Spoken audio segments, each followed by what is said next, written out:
Hello dear, आपका इस video के अंदर बहुत बहुत वेलकम है भाई। इसके अंदर एक इंटरेस्टिंग कंसेप्ट हम करने वाले हैं, इंटरेस्टिंग कंसेप्ट स्टार्ट करने वाले हैं। सिमिलैरिटी ऑफ ट्रायंगल्स, त्रिभुजों की समरूपता।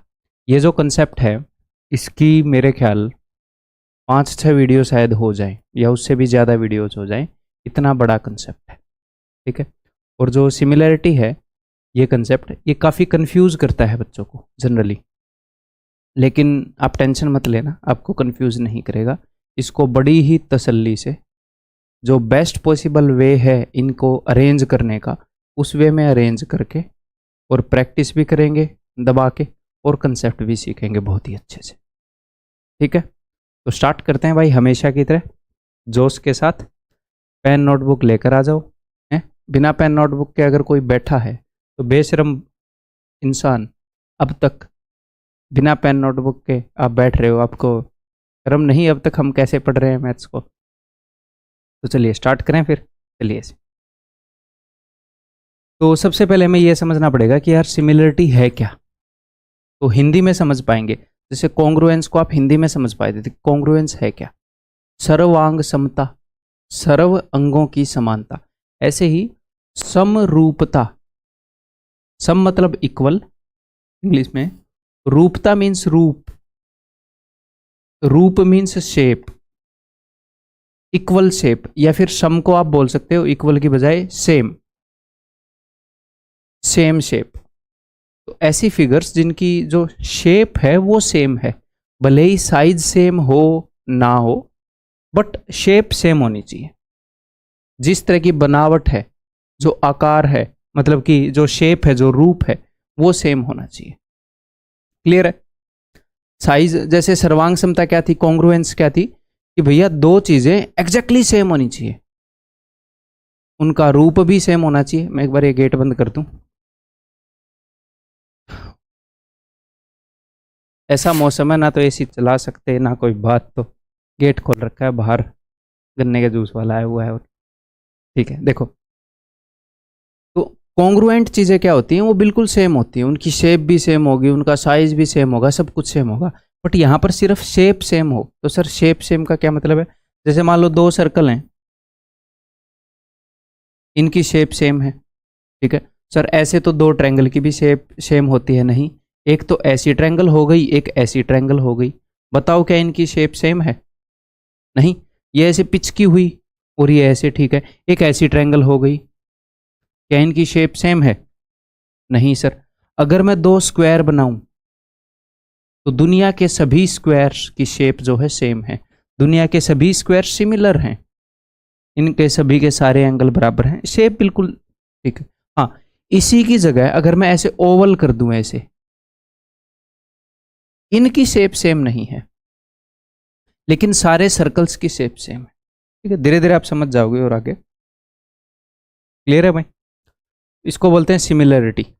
कैसे, मैं बताता हूँ सिमिलरिटी और उसके अंदर डिफरेंस क्या है। देखो, मान लो मेरे पास एक कंपनी का, मान लो बाटा कंपनी का एक जूता है, 8 नंबर का जूता है, कोई एक मॉडल का जूता है ये इस तरह का, और एक और जूता, मतलब एग्जैक्टली सेम जूता मैं ले आऊं, बाटा कंपनी का ही, उसी मॉडल का ही, उसी साइज का, ये भी 8 नंबर का, ये भी 8 नंबर का, तो ये दोनों क्या है?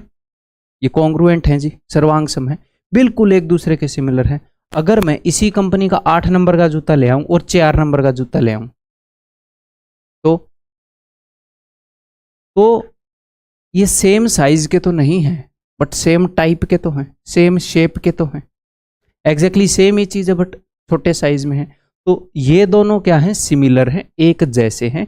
और ये क्या है? ये बिल्कुल समान है, ये बराबर हैं। तो समझ में आ गई बात? सिमिलर, दो चीजें सिमिलर हैं यानी कि वो एक जैसी हैं, बस उनका साइज कम ज्यादा हो सकता है। ठीक, एक और बात सुनो, क्या ये एक जैसे हैं? आप बोलोगे जी हाँ सर एक जैसे हैं, ऊपर से ये साइज भी सेम है, तो ये सिमिलर भी हैं, कॉन्ग्रुएंट भी हैं। जितनी भी चीजें कॉन्ग्रुएंट होंगी वो सिमिलर भी होंगी। भैया कॉन्ग्रुएंट का मतलब तो है कि वो बिल्कुल एक दूसरे के जैसी हो गई, बिल्कुल एक दूसरे के बराबर हो गई। तो बराबर हो गई तो एक दूसरे के जैसी, सिमिलर तो हो ही गई। All the congruent shapes are similar. हाँ, ये सिमिलर हैं बट कॉन्ग्रुएंट नहीं है। शेप एक जैसी है बट साइज एक जैसा नहीं। ठीक, समझ में आ गई बात। अब हमने पढ़नी है कॉन्ग्रुएंसी और सिमिलैरिटी, सर्वांग समता और समरूपता ट्रायंगल्स के ऊपर। तो ट्रायंगल्स के ऊपर मैं लेकर आता हूं। अब ध्यान से देखो, बताओ मुझे कि क्या ये दोनों ट्रायंगल एक दूसरे के कॉन्ग्रुएंट हैं? कॉन्ग्रुएंट तो नहीं है भाई। कॉन्ग्रुएंट का क्या मतलब है? डिट्टो एक जैसी। अगर एक ट्रायंगल को मैं दूसरे के ऊपर रखूं तो वो उसको कंप्लीटली कवर कर ले। तो क्या ये एक दूसरे को कवर कर लेंगी? नहीं कवर करेंगी। एक और बात बताऊं, लेकिन मैंने जानबूझकर ये सिमिलर बनाई है। तो जो दो सिमिलर चीजें होती हैं उनमें साइज का फर्क होना जरूरी नहीं है। अगर साइज सेम रहा तो भी वो सिमिलर होंगी, बट अगर साइज का फर्क है तो उनमें यही होता है कि अगर इसको मैं बड़ा कर देता, ऐसे बड़ा कर दूं, जैसे फोन में आप फोटो को जूम करते हो ऐसे, अगर मैं इसको बड़ा कर दूं तो ये इसी जैसी बन जाएगी। ऐसे ही ये ट्रायंगल जो है ये इसके सिमिलर है। अगर मैं इसको बड़ा कर दूंगा तो ये इसी जैसी बन जाएगी, इसको मैं छोटा कर दूंगा तो ये इसी जैसी बन जाएगी, क्योंकि इनकी शेप एक दूसरे के जैसी है, सिर्फ साइज में फर्क है। तो साइज को तो मैं इसे बड़ा और छोटा कर सकता हूं। देखो, मैंने लाल वाली को बड़ा कर दिया। अब हो सकता है आपको लग रहा हो अरे सर ये लाल वाली ज्यादा बड़ी कर दी। अब नहीं, देखो, ठीक है। तो दो सिमिलर ट्रायंगल कैसी होती हैं ये समझ में आ गया। दो सिमिलर ट्रायंगल ऐसी होती हैं कि उनकी शेप एक जैसी होती है? अगर उनके साइज में फर्क होता है। ऐसी हो सकती हैं कि मान लो ये 3 सेंटीमीटर की है, ये 4 सेंटीमीटर की है, सपोज ये 5 सेंटीमीटर की है। तो यहां पर ये हो सकता है 6 सेंटीमीटर की हो। देखो 3 का डबल, ये 4 का डबल 8 सेंटीमीटर की हो, और ये 5 का डबल 10 सेंटीमीटर की हो। तो मैंने हर एक साइड को डबल कर दिया, हर एक साइड को डबल कर दिया। ये थोड़ी सी बड़ी फिगर है। अगर इसको मैं थोड़ा सा जूम करूंगा ऐसे तो ये इसके ऊपर इजीली आ जाएगी। कब आ जाएगी? अगर ये सिमिलर हुई तो। ठीक, क्लियर है बात? समझ में आ गई भाई? सिमिलरिटी का ये मतलब है। अब आगे बढ़ते हैं। तो जैसे मैंने आपको कॉन्ग्रुएंस के अंदर, सर्वांग समता के अंदर कुछ रूल्स बताए थे कि भाई दो चीज़ें कॉन्ग्रुएंट होती हैं अगर वो एक दूसरे के ऊपर आ जाएं, तो इसका मतलब ये नहीं है कि हम एक दूसरे के ऊपर रख कर चेक करेंगे। ऐसे ही दो चीज़ें सिमिलर होती हैं अगर वो सेम शेप की हैं। अगर छोटी वाली को ऐसे बड़ा करके उसके ऊपर रखूंगा तो ऊपर आ जाएगी, बट ऐसे करके तो हम देख नहीं सकते एग्जाम में। तो कुछ रूल्स हैं जिनसे हमें पता लग जाएगा कि ट्रायंगल सिमिलर है कि नहीं। जैसे हमें पता लग रहा था कि ट्रायंगल कॉन्ग्रुएंट है कि नहीं। ठीक है, तो वो रूल हम करेंगे काली स्क्रीन में, ताकि आपकी और मेरी दोनों की आंखें जो हैं वो ठीक रहें भाई। चलिए देखो, तो सबसे पहला रूल है SSS rule, side side side rule. ठीक है, कॉन्ग्रुएंट ट्रायंगल्स के अंदर ये क्या था? कॉन्ग्रुएंट ट्रायंगल्स के अंदर था इस ट्रायंगल की सारी साइड और इस ट्रायंगल की सारी साइड इक्वल होनी चाहिए। लेकिन यहाँ पर हम इस चीज़ के ऊपर तो बात ही नहीं कर रहे कि इक्वल होनी चाहिए। क्लियर है ना? ये तो ठीक ठाक दिख रही है आपको स्क्रीन?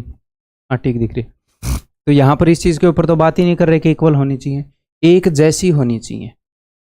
तो एक जैसी का क्या मतलब है कि मान लो इस ट्रायंगल की साइड है 5, 6 और 7। पिछली बार मैंने डबल करी थी, अब की बार 3 गुना कर देता हूँ।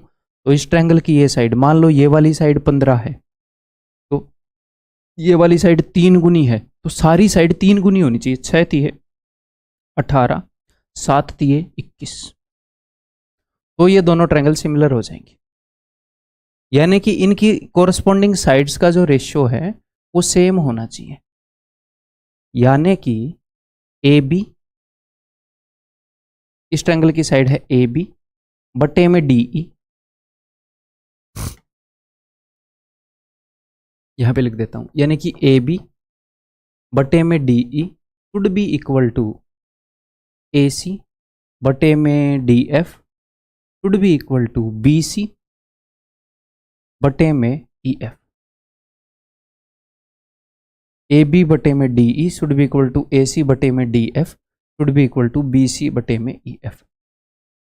उस ट्रायंगल की सारी साइडें इस ट्रायंगल की सारी साइडों का सेम गुना होनी चाहिए। या फिर मैं एक और तरीके से बोल सकता हूँ, इसको कैसे बोल सकता हूँ कि इस ट्रायंगल की सभी साइड का जो रेशियो है, यानी कि A B ratio A C ratio B C, देखो ए बी इस साइड का इस साइड का इस साइड का जो रेशियो है, सेम रेशियो अगर इस ट्रायंगल की साइड्स का होगा, यानी कि डी ई, ये वाली साइड ए बी है, ये वाली डी ई है, ये वाली ए सी है, ये वाली डी एफ है, रेशियो डी एफ रेशियो ये वाली बी सी है, ये वाली ई एफ है। जनरली बुक्स के अंदर ऐसे गिवन नहीं होता, बट अंडरस्टैंडिंग वही है, ठीक है। तो ये रूल क्या कहता है, साइड साइड साइड, यानी कि तीनों साइड्स जो हैं कोरस्पॉन्डिंग साइड्स, अगर उनका रेशियो सेम हुआ तो ट्रायंगल सिमिलर होंगे। अगर कोई आपको बता दे कि इस ट्रायंगल की साइड है 5, 6 और 7 और इस ट्रायंगल की साइड है 50, 60 और 70, तो आप बोल सकते हो भाई ये सिमिलर होंगे, ठीक है। ठीक है जी, अब ध्यान से देखो, ये दोनों ट्रायंगल सिमिलर है, हाँ जी सर। तो इस ट्रायंगल की हर एक साइड जो है उससे 3 गुना है इस ट्रायंगल की हर एक साइड, हाँ जी सर। तो सारी साइड 3 गुना है, तो यहाँ पर जो एंगल है, क्या ये एंगल भी 3 गुना होगा क्या? क्या अगर ये एंगल थीटा है तो ये एंगल 3 थीटा होगा? बताओ मुझे, दिमाग लड़ाओ, फाइट द ब्रेन। क्योंकि इस ट्रायंगल के तीनों एंगल का सम क्या है सर 180, इस ट्रायंगल के तीनों एंगल का सम क्या है सर 180। अगर इस ट्रायंगल के हर एंगल से 3 गुना इसका एंगल हो गया तो ये तो 180 इंटू 3 540 सम हो जाएगा, वो तो पॉसिबल ही नहीं है। तो साइड्स तो ऐसे गुणा में होती हैं, एंगल बराबर होता है। अगर ट्रायंगल सिमिलर है तो ये एंगल थीटा है तो ये भी थीटा होएगा, ये एंगल अल्फा है तो ये भी अल्फा होएगा, ये एंगल बीटा है तो ये भी बीटा ही होएगा। अगर दो ट्रायंगल सिमिलर हैं तो उनके सारे एंगल सेम होंगे और साइड्स का रेशियो सेम होएगा। इसकी इस साइड का और इस साइड का जो रेशियो है वही रेशियो इसकी इस साइड का और इस साइड का होएगा, इस साइड का और इस साइड का, ठीक है। तो सिमिलैरिटी के अंदर जो कोरस्पॉन्डिंग एंगल हैं वो इक्वल होते हैं और साइड्स सेम रेशियो में होते हैं। कॉन्ग्रुएंस में सब कुछ सेम होता है, एंगल भी बराबर, साइड की लंबाई यहीं बराबर। सिमिलरिटी में जो साइड्स हैं उनका सिर्फ रेशियो सेम होता है, वो सेम रेशियो में होती है। आगे बढ़ जाऊं, तो वो जो कॉन्ग्रुएंस वाले सारे रूल है ना, वो सारे रूल लागू होंगे सिमिलरिटी के ऊपर। बस जहां पर भी आपको एस दिखेगा वहां पर साइड होएगी, तो वहां पर हमें साइड इक्वल नहीं लेनी, उनका रेशियो सेम लेना है। और जहां पर एंगल दिखेगा वो इक्वल लेने हैं। कैसे, देखो, अब मान लो अपने पास दो ट्रायंगल हैं, एग्जामिनर ने आपको साइड के बारे में इंफॉर्मेशन नहीं दी, लेकिन उसने आपको यह बता दिया कि angle A is equal to angle D,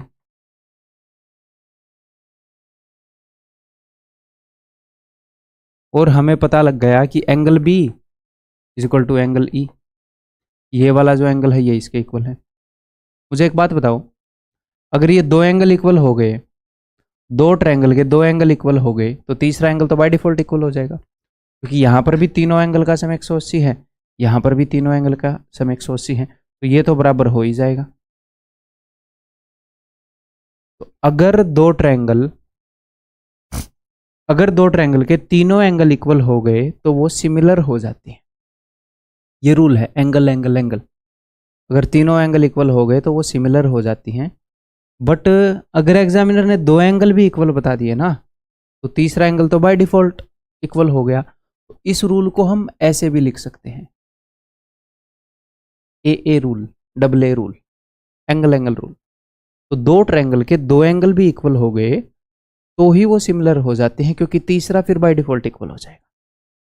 तो अगर आपको दो ट्रायंगल में दो एंगल इक्वल दिखें तो उनको सिमिलर मान लेना, ठीक है भाई, क्लियर है।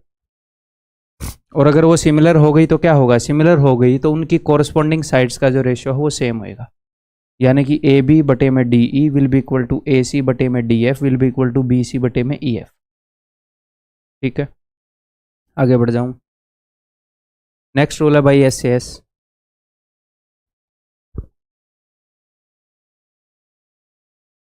मान लो अगर ए बी और डी ई का रेशियो इक्वल है, ठीक है। मान लो ये है ए और ये है के ए, के इंटू ए, यानी कि ये 5 है, ये 2 इंटू 5 है। फॉर एग्जाम्पल मान लो ए सी की लंबाई है बी और ये भी सेम गुणा है k इंटू बी। ठीक है सर, और ये वाला एंगल इसके इक्वल हो गया, तो साइड एंगल साइड हो जाएगा, साइड एंगल साइड। बस सिमिलरिटी में सिर्फ इतना ध्यान रखना है कि जो साइड्स हैं वो इक्वल होनी जरूरी नहीं है, वो सेम प्रोपोर्शन में सेम रेशियो में होनी चाहिए। जैसे इन दोनों साइड का रेशियो क्या है, a से a कट जाएगा 1:k। इन दोनों साइड का रेशियो क्या है, b से b कट जाएगा 1:k। कोरस्पॉन्डिंग साइड्स का रेशियो सेम है। और जो इंक्लूडेड एंगल है दोनों साइड के बीच वाला एंगल, एंगल इंक्लूडेड होना चाहिए, वो इक्वल है। तो SAS के द्वारा दोनों ट्रायंगल सिमिलर हो जाएंगी।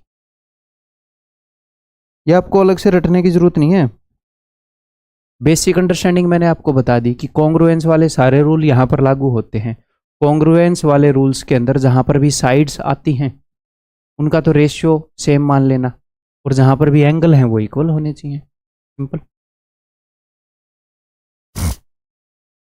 नेक्स्ट, अगर हमारे पास दो ट्रायंगल हैं, उन दोनों ट्रायंगल के अंदर अगर राइट एंगल हो, हाँ जी सर है इन दोनों के अंदर, उन दोनों ट्रायंगल का जो हाइपोटेन्यूज है वो इक्वल ना हो, वो सेम रेशियो में हो।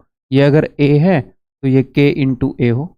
सेम रेशियो में किस में सर, जिस रेशियो में इसका हाइपोटेन्यूज है उसी रेशियो में साइड, एक और साइड है वो भी उसी रेशियो में हो। हाइपोटेन्यूज 2 गुना हो रखा है तो ये भी 2 गुना हो रखा हो, हाइपोटेन्यूज हाफ गुना हो रखा है तो ये भी हाफ गुना हो रखा हो, ये अगर 5 गुना हो रखा है तो ये भी 5 गुना हो रखा हो, ये 7/2 गुना हो रखा है तो ये भी 7/2 गुना हो रखा हो।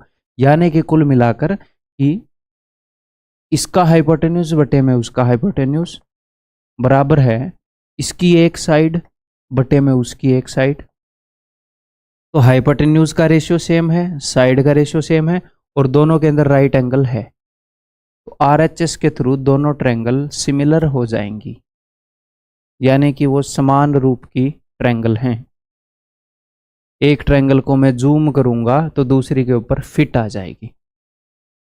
ठीक है, क्लियर है। नेक्स्ट, एक और बात देखो भाई, ये काफ़ी ज़रूरी बात है, समझने वाली बात है। यहाँ पर आपकी अंडरस्टैंडिंग डेवलप करूँगा मैं, ठीक है, जो आगे तक आपके काम आएगी। मान लो ये दो ट्रायंगल हैं, ये सिमिलर हैं, और आप ये मान लो कि अगर ये सिमिलर हो गई तो मैं ये बोल सकता हूँ कि AB बटे में DE बराबर है AC बटे में DF बराबर है BC बटे में EF। ठीक है, और मैं क्या बोल सकता हूँ, सिमिलर हो गई तो angle A is equal to angle D, angle B is equal to angle E, और angle C is equal to angle F। मैं ये सब बोल सकता हूँ अगर ये दोनों ट्रायंगल सिमिलर है तो इनकी कॉरस्पॉन्डिंग साइड्स का जो रेशियो है वो सेम होएगा। ठीक है, रेशियो सेम होएगा, और इनके जो एंगल हैं कॉरस्पॉन्डिंग एंगल वो इक्वल होंगे। जी, अब ध्यान से सुनो, अगर मैं इस ट्रायंगल के अंदर एक मीडियन ड्रॉ कर दूं, ऐसे मीडियन, मीडियन को हिंदी में बोलते हैं माध्यिका, जो सामने वाली साइड के मिड पॉइंट पर जाए, यानी कि जो BD और DC को दो बराबर हिस्सों में बांटे, और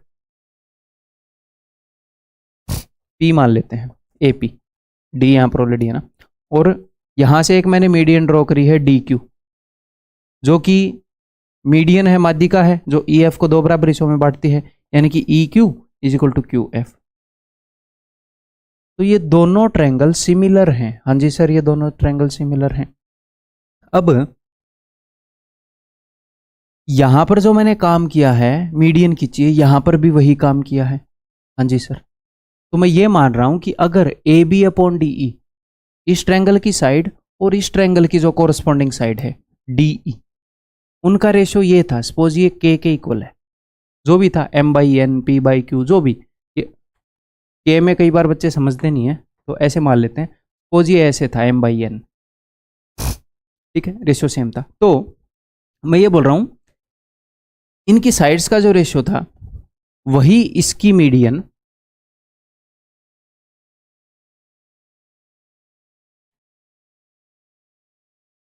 और उसकी मीडियन का होएगा, यही रेशियो होएगा M/N।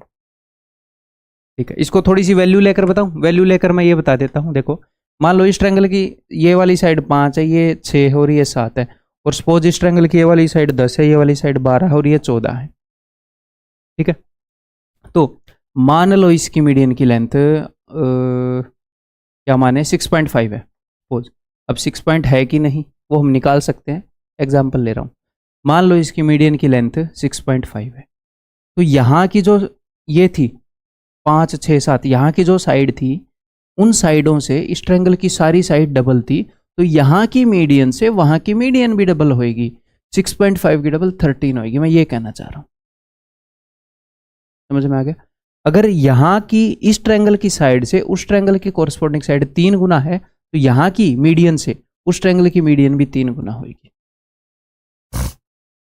अगर मैं एक लाइन खींच दूं इस ट्रायंगल के अंदर, कोई भी रैंडम लाइन, उसका नाम मैंने यहां पर रख दिया इस पॉइंट का x, जो इसके बेस को 1:3 रेशियो में बांट रही है, और यहां पर भी मैंने एक लाइन खींच दी dy, जो इसके बेस को 1:3 रेशियो में बांट रही है। तो मैंने सेम काम किया कि नहीं किया? सेम काम किया। इस ट्रायंगल के लिए जो लाइन ax है, सेम काम इस ट्रायंगल के लिए dy कर रही है, तो ax और dy का भी यही रेशियो होएगा, ax और dy का भी यही रेशियो होएगा। bx, इस ट्रायंगल के लिए bx जो काम कर रही है वही इस ट्रायंगल के लिए ey कर रही है, bx और ey का भी वही रेशियो होएगा। इस ट्रायंगल के लिए xp जो काम कर रही है वही इस ट्रायंगल के लिए yq कर रही है, xp और yq का भी वही रेशियो होएगा। अब समझ गए होगे। तो अगर दो ट्रायंगल सिमिलर हैं, अगर वो वाली ट्रायंगल यहां से 2 गुना है, तो यहां पर जो कोरस्पोंडिंग लंबाई है, मतलब उसी लंबाई के जैसी यहां पर जो लंबाई है, हर एक लंबाई डबल होती चली जाएगी। अगर मैं इस ट्रायंगल के अंदर एक सर्कल बना दूं, बड़े से बड़ा सर्कल ऐसे, और इस सर्कल का सरकमफ्रेंस यानी कि बाहर की ये लंबाई, ये मैं मान लेता हूं कि भैया अल्फा मीटर्स है, तो अगर मैं यहां पर एक सर्कल बना दूंगा, उसकी जो लंबाई है, देखो यहां की लंबाई से डबल है यहाँ की यार लंबाई, तो उसकी लंबाई 2 अल्फा मीटर होगी। समझ में आ गई बात? क्लियर है? तो यहां पर मैं एक काम कर सकता हूं,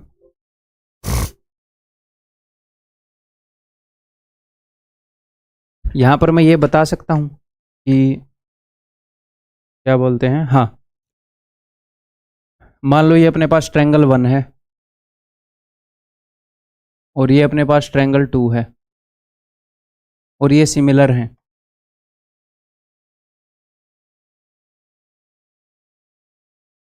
तो चलो एक और बात मैं बताना चाहता हूं, फिर इसको समाप्त करेंगे, ठीक है। रुको एक बार ये बता लेते हैं। चलो, तो मैं ये कहना चाह रहा हूं कि ट्रायंगल 1 बटे में ट्रायंगल 2, ट्रायंगल 1 की साइड है ए बी, ट्रायंगल 2 की साइड है पी क्यू, इनका जो रेशियो है वही रेशियो होएगा ए सी, ट्रायंगल 1 की साइड ए सी बटे में ट्रायंगल 2 की साइड पी आर, ट्रायंगल 1 की साइड बी सी बटे में ट्रायंगल 2 की साइड क्यू आर, बराबर है।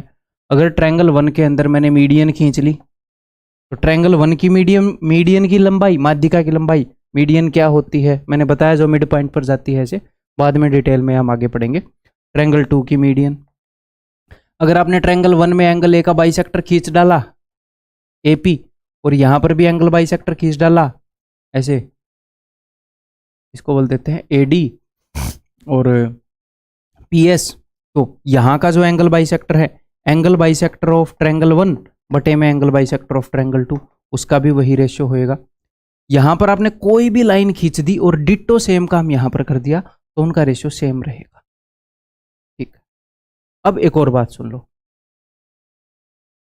जैसे इस ट्रायंगल का और उस ट्रायंगल का रेशियो क्या है, साइड्स का रेशियो, ये 5 है तो ये 10 है, ये 6 है तो ये 12 है, सर इनका रेशियो है 1:2, कोरस्पोंडिंग साइड का रेशियो। यहां पर किसी भी साइड की अगर कोई लंबाई है, तो कोरस्पोंडिंग साइड की लंबाई वहां पर सर डबल है। तो अगर साइड की लंबाई डबल है, साइड क्या होती है, साइड एक वन डायमेंशन की चीज होती है, एक विमा की चीज होती है। साइड यानी कि लंबाई, लेंथ। अगर मैं बात करने लग जाऊं एरिया की, एरिया, एरिया टू डायमेंशनल चीज होता है। अगर रेक्टेंगल के पेरीमीटर की बात कर रहे हो तो पेरीमीटर आप ऐसे बना सकते हो, ट्रायंगल के पेरीमीटर की बात कर रहे हो तो पेरीमीटर आप ऐसे बना सकते हो, बट अगर आपको एरिया बनाना पड़े तो आप ऐसे बनाओगे ऐसे। एरिया एक टू डायमेंशनल चीज है, एक प्लेन पेपर की तरह होता है। रेक्टेंगल का एरिया फिर ऐसे बनाना पड़ेगा, तो एरिया एक टू डायमेंशनल चीज है।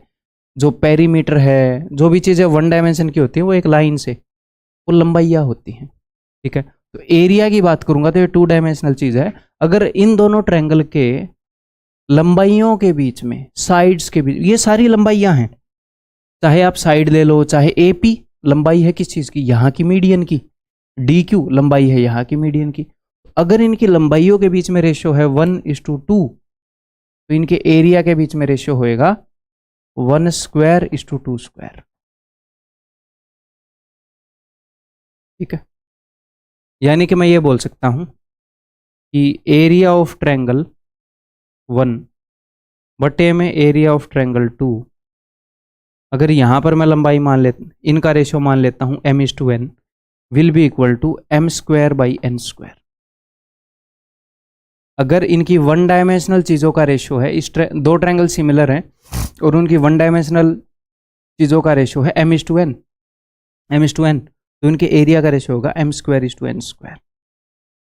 ठीक है सर, ट्रायंगल 1 और ट्रायंगल 2 के एरिया का रेशियो होगा m:n²। सेम रेशियो होगा अगर मैं, मान लो मैंने यहाँ पर एंगल बाइसेक्टर खींच रखा है, यहाँ पर भी एंगल बाइसेक्टर खींच रखा है, दोनों तरफ मैंने सेम काम कर रखा है, सेम रेशियो होगा area of ABD and area of PQS।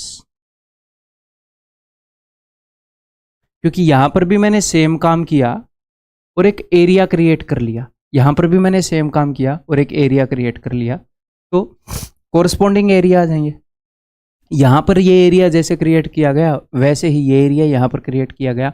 Same ratio होगा एरिया ऑफ ट्रायंगल ADC, ये वाली ट्रायंगल यहां पर जैसे क्रिएट हुई यहां पर भी वैसे ही क्रिएट हुई, एरिया ऑफ ट्रायंगल PSR। अगर मैं यहां पर एक सर्कल खींच दूं और यहां पर एक सर्कल खींच दूं, उन सर्कल्स का भी सेम एरिया होगा, एरिया ऑफ सर्कल 1 बटे में एरिया ऑफ सर्कल 2।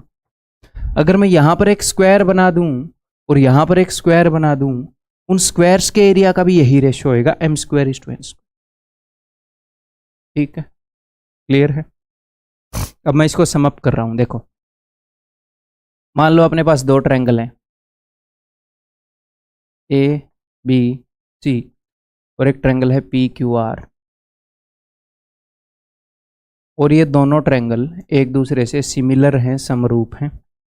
ठीक है, C के सामने वाली साइड की लंबाई मैंने मान ली C, B के सामने वाले की B, एंगल A के सामने वाले की मैंने मान ली A, और मैंने मान लिया कि इस साइड की जो लंबाई है वो है K × A, इस साइड की लंबाई है K × B और इस साइड की लंबाई है K × C।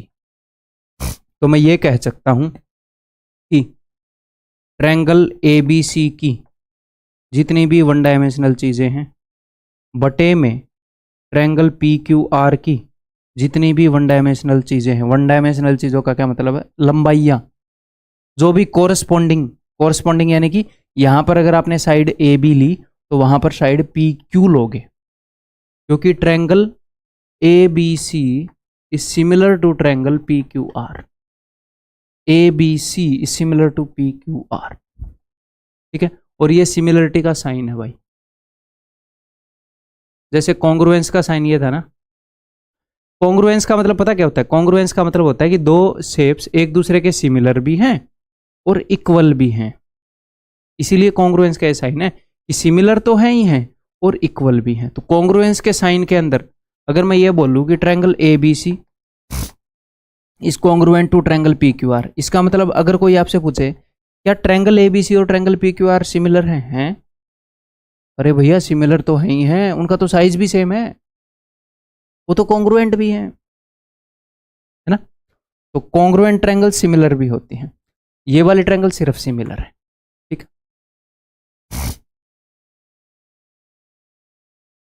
ये सिमिलरिटी का साइन है, ठीक है। तो ट्रायंगल ए बी सी की वन डायमेंशनल चीज़ें और ट्रायंगल पी क्यू आर की वन डायमेंशनल चीज़ों का रेशियो होएगा, ऐसे कर सकते हो आप, सी अपॉन के सी, यानी कि 1/k। मैं ऐसे कर लेता तो थोड़ा और बेटर रहता है ना। इनको हम मान लेते हैं M A, M B, M C. तो इसको मैं मान लेता हूँ N A, N into B, N into सी।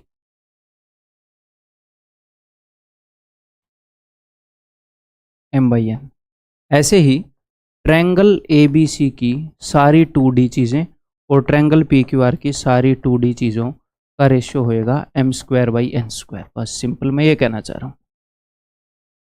अगर इस वाले ट्रायंगल की हर एक साइड इस वाले ट्रायंगल की हर एक साइड से डबल है तो इस ट्रायंगल में कोई भी लेंथ आप जैसे भी क्रिएट करोगे वैसे ही यहाँ पर क्रिएट कर दी तो उसकी लंबाई डबल होएगी। लेकिन यहाँ पर कोई भी आपने चीज़ बना दी, कोई भी एरिया क्रिएट कर दिया, मान लो मैंने यहाँ पर भी बड़े से बड़ा सर्कल खींच दिया, यहाँ पर ये जो एरिया है ना, अगर साइड का रेशियो है 1:2 वन डायमेंशनल चीज़ों का, तो 2 डायमेंशनल चीज़ों का रेशियो क्या होगा, इसका स्क्वायर करेंगे, 1 का स्क्वायर 1, 2 का स्क्वायर 4, 1:4। तो ये जो एरिया अगर 1 यूनिट है ना, तो ये एरिया 4 यूनिट होगा। ठीक, क्लियर है भाई? आगे बढ़ जाऊं, बहुत ही डिटेल में मैंने बता दिया। ओके, अब तक मैंने आपको बताया है कि सिमिलरिटी होती क्या है, ठीक है। उसके बारे में जो भी आपकी बेसिक अंडरस्टैंडिंग डेवलप होनी चाहिए थी वो डेवलप करी है। अब आगे हम बढ़ रहे हैं, frequently asked special situations creating similar triangles. अब क्या है कि काफ़ी सिचुएशंस होती हैं। सिचुएशन से मेरा मतलब क्या है कि एक ट्रायंगल है, उसके बेस के पैरेलल लाइन खींच दी तो सिमिलर ट्रायंगल क्रिएट हो जाती हैं। एक राइट एंगल ट्रायंगल है, उसके राइट एंगुलर वर्टेक्स एल्टीट्यूड खींच दी तो सिमिलर ट्रायंगल पैदा हो जाती हैं। किसी भी सर्कल के अंदर अगर कोर्ड्स इंटरसेक्ट कर गई तो सिमिलर ट्रायंगल पैदा कर जाती, सिमिलर ट्रायंगल हो जाती हैं। बाहर इंटरसेक्ट कर गई तो भी सिमिलर ट्रायंगल बन जाती हैं। तो बहुत सारी सिचुएशन है जहाँ पर सिमिलर ट्रायंगल बन सकती हैं। उनमें से कुछ सिचुएशन है जो बार बार जिनके ऊपर क्वेश्चन आते हैं और कुछ सिचुएशन है जिनके ऊपर कम बार ही क्वेश्चन आते हैं। तो पहले तो वो वाली करेंगे जिन पे बार बार क्वेश्चन आते हैं, वो सारे करेंगे। फिर उसके बाद जिनके ऊपर कम बार ही क्वेश्चन आते हैं वो करेंगे, ठीक है। तो कुछ स्पेशल सिचुएशंस हैं जिनमें सिमिलर ट्रायंगल्स क्रिएट हो जाती हैं और वो फ्रीक्वेंटली आस्क्ड है, बार बार उनके ऊपर आता है, पहले वो करते हैं। उनमें सबसे पहली सिचुएशन है ये, अगर किसी भी ट्रायंगल के अंदर अगर आप बेस के पैरेलल एक लाइन खींच दोगे, मान लो ट्रायंगल एबीसी है, यहां पर मैंने लाइन डीई खींच दी and DE is parallel to BC suppose, तो यहां पर एक तो छोटी ट्रायंगल क्रिएट हो गई ये, और एक बड़ी ट्रायंगल थी ये 2 ट्रायंगल है। बताओ और कितने ट्रायंगल है? 2 ही है। एक तो बड़ी ट्रायंगल थी ही, मैंने लाइन खींची तो एक छोटी ट्रायंगल क्रिएट होगी। तो ये छोटी ट्रायंगल और बड़ी ट्रायंगल, ये दोनों ट्रायंगल सिमिलर हैं भाई, ठीक है। सर क्यों सिमिलर है, देखते हैं क्यों सिमिलर है। देखते हैं, देखो अगर ये वाला एंगल थीटा है तो ये वाला एंगल भी थीटा होएगा। क्यों सर? बिकॉज देखो ये वाली लाइन और ये वाली लाइन पैरेलल है, मैंने बेस के पैरेलल लाइन खींची थी तो ये कोरस्पॉन्डिंग एंगल हो गए, संगत कोण। ये वाला एंगल भी इसके इक्वल होगा, क्यों? क्योंकि कोरस्पॉन्डिंग एंगल हो गए, ये दोनों लाइनें पैरेलल है, ये कोरस्पॉन्डिंग संगत कोण। यहाँ पर ऐसे था, ये कोरस्पॉन्डिंग हो गए संगत कोण, ठीक है। एक तो छोटे वाली ट्रायंगल हो गई ए डी ई, एक हो गई ए बी सी। अगर 2 ट्रायंगल में 2 एंगल इक्वल हो गए तो तीसरा तो बाय डिफॉल्ट इक्वल होना ही है, और यहाँ पर तो वैसे भी वो वाला एंगल कॉमन है, देखो दोनों ट्रायंगल में एंगल आ रहा है। हाँ जी सर, तो ये दोनों ट्रायंगल सिमिलर हो गई, यानी कि triangle A D E is similar to triangle A B C. ध्यान रहे आप ऐसे नहीं लिख सकते कि triangle A D E is similar to triangle A C B, ऐसे कुछ भी नहीं लिख सकते कि ए सी बी, बी सी ए, नहीं। क्यों? क्योंकि देखो क्या ए डी जो है, ए डी और ए सी, क्या ये सिमिलर, या फिर ऐसे छोड़ दो, ऐसे देखो ये दोनों ट्रायंगल सिमिलर हैं तो ए डी ई लिखा है आपने, ए डी ई। तो पहले आपने जो एंगल लिया है वो लिया है जिसके अंदर 3 बार मैंने लाइन खींच रखी, 3 लाइन वाला, 1 लाइन वाला, 2 लाइन वाला, है ना। ए डी ई 3 लाइन वाला एंगल है, 2 लाइन वाला एंगल है, 1 लाइन वाला है। अब आपने ऐसे ही लेना है कि बड़ी वाली जो ट्रायंगल है उसमें 3 लाइन वाला, फिर 1 लाइन वाला, फिर 2 लाइन वाला, यानी कि ए बी सी। ये नहीं लिख सकते, ठीक है भाई, क्लियर है। अगर ये दोनों ट्रायंगल सिमिलर हो गई तो अब मैं ये बोल सकता हूं कि छोटी ट्रायंगल की साइड और बड़ी ट्रायंगल की साइड, उनका रेशियो सेम होएगा। अगर दो ट्रायंगल सिमिलर होती है तो सारी साइड्स का रेशियो सेम होता है।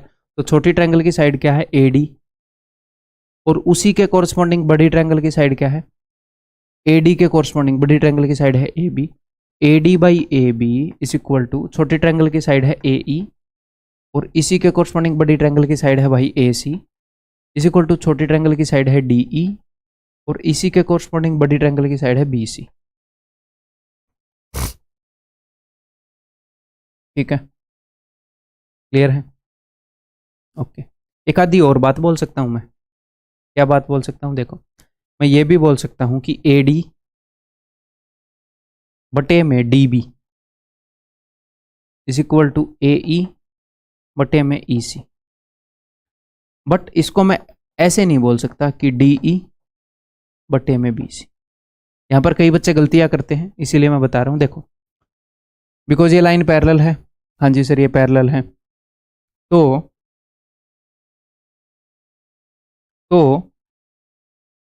छोटी ट्रायंगल की साइड ए डी बटे में बड़ी ट्रायंगल की साइड ए बी, छोटी ट्रायंगल की साइड ए ई बटे में बड़ी ट्रायंगल की side A C, is equal to छोटी ट्रायंगल की साइड डी ई बटे में बड़ी ट्रायंगल की साइड बी सी। ये क्लियर है बिकॉज ये और सिमिलर है। अब ए डी और इसके नीचे वाला है डी बी, ये बड़ी ट्रायंगल की साइड नहीं है, बचा हुआ हिस्सा लिया है, उसको मैंने इक्वेट कर दिया ए ई बटे में जो बचा हुआ हिस्सा है। बट उसको आप इससे इक्वेट नहीं कर सकते ना कि छोटी ट्रायंगल की साइड बटे में बड़ी ट्रायंगल की साइड। ये तो छोटी ट्रायंगल की साइड होगी, ये बड़ी ट्रायंगल की साइड होगी, ठीक है। ये छोटी ट्रायंगल की साइड तो है, बट क्या ये बड़ी ट्रायंगल की साइड है, ईसी नहीं।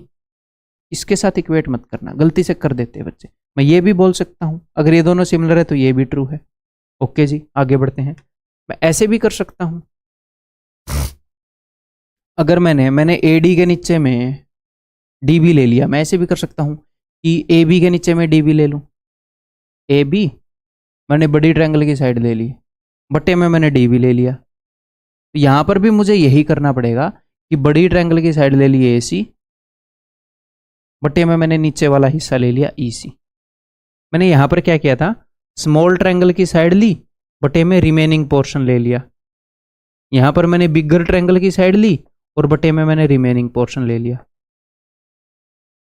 ऐसे कर सकता हूं, ठीक है भाई, क्लियर है। यानी कि अगर मैं आपको ये बताऊं कि अगर A D ratio D B अगर 2:3 हो तो ए डी की लंबाई है 2, डी बी की लंबाई है 3, तो मैं आपसे पूछना चाह रहा हूं क्या रेशियो होगा D E upon B C का। तो देखो, डी ई क्या है सर, छोटी ट्रायंगल की साइड, बी सी क्या है सर, बड़ी ट्रायंगल की साइड, ए डी क्या है, छोटी ट्रायंगल की साइड। अगर ए डी की लंबाई 2 है, पहली बात तो ये, अगर A D is to D B का रेशियो 2:3 है तो ए ई इज टू ई सी का रेशियो भी 2:3 होएगा, ठीक है। और अगर छोटी ट्रायंगल की साइड 2 है तो बड़ी ट्रायंगल की साइड कितनी है, 5 है। इस साइड से कर लो चाहे, यहाँ पर तो मैंने लिख दिया। छोटी ट्रायंगल की साइड 2 है तो बड़ी ट्रायंगल की साइड कितनी है, 3 और 2 5। तो छोटी ट्रायंगल की साइड और बड़ी ट्रायंगल की साइड का रेशियो है 2:5। तो ये छोटी ट्रायंगल की साइड है, ये बड़ी ट्रायंगल की साइड है, तो इन दोनों का रेशियो है 2:5। अगर मैं आपसे पूछूं कि what is the ratio of area of A D E बटे में area of B C E D,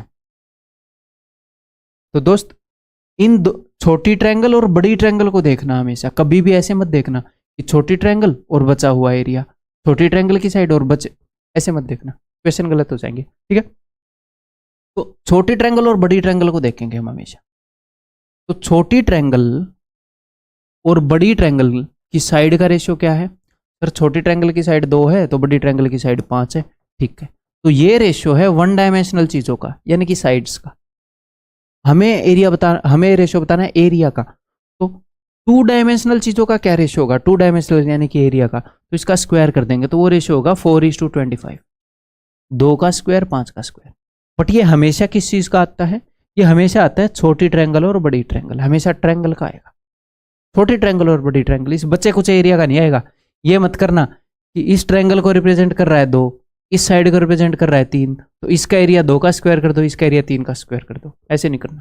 ठीक, तो छोटी ट्रायंगल का एरिया अगर 4 है तो इस पूरी बड़ी ट्रायंगल का एरिया कितना है 25, तो 25 में 4 गए, इस बचे खुचे का है 21, पूरी का 25 है, तो ये रेशियो हो जाएगा 4:21। ठीक, क्लियर है। अब मैं इस सारे को रब कर रहा हूं, अब क्वेश्चन के थ्रू समझेंगे।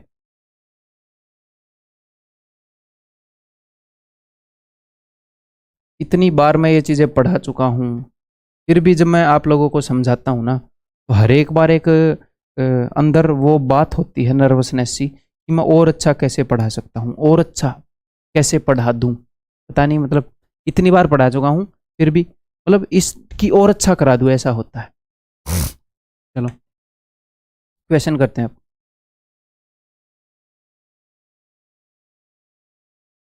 Inside triangle ABC, straight line parallel to BC, एक ट्रायंगल है ABC।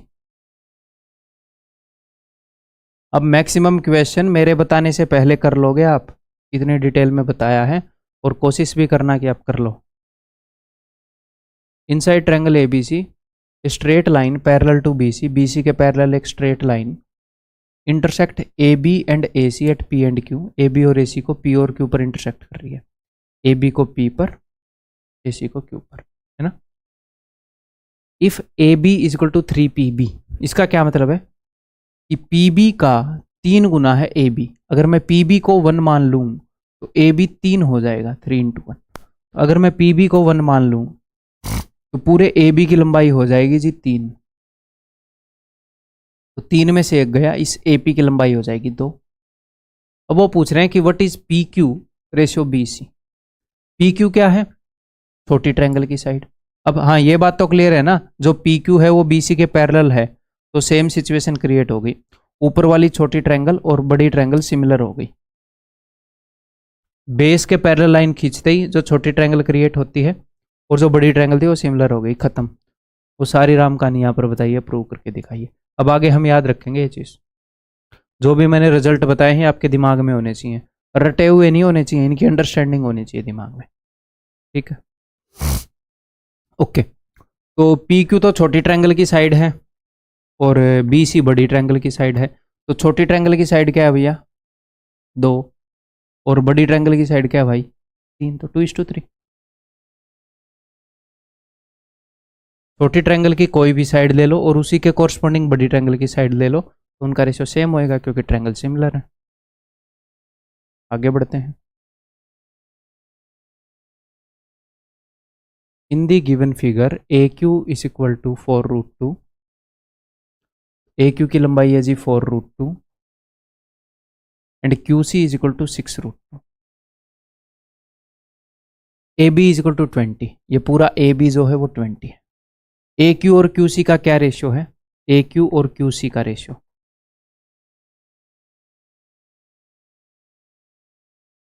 √2 से √2 गया, 2 दूनी 4, 2 3 6, 2:3। AQ और QC का ये रेशियो है 2:3, तो AP और PB का भी यही रेशियो होएगा। ठीक, यही रेशियो होएगा। तो छोटी ट्रायंगल की साइड क्या है 2, तो बड़ी ट्रायंगल की साइड क्या है 3 और 2 5। 3 मत बोलना, 3 इसकी लंबाई है। छोटी ट्रायंगल की साइड 2 है तो बड़ी ट्रायंगल की साइड है 3 और 2 5। और किसी को ये लग रहा हो कि मैं थोड़ा सा स्लो पढ़ा रहा हूँ, तो भैया हमेशा की तरह स्पीड को एडजस्ट कर लेना, है ना, अपने according. Okay ji.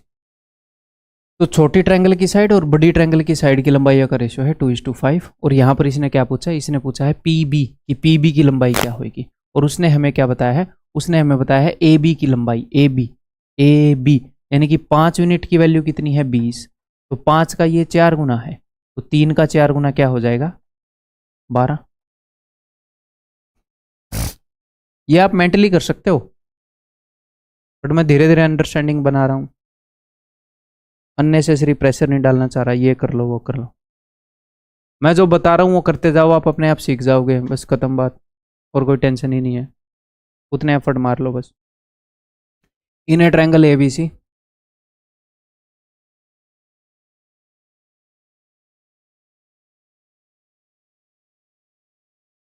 D E is parallel to B C. तो अगर डी ई जो है वो बी सी के पैरेलल हो गया तो ये सिमिलर ट्रायंगल हो गई। हाँ जी सर, तो जो भी सारी सिचुएशन मैंने बताई थी वो सारी ट्रू होंगी।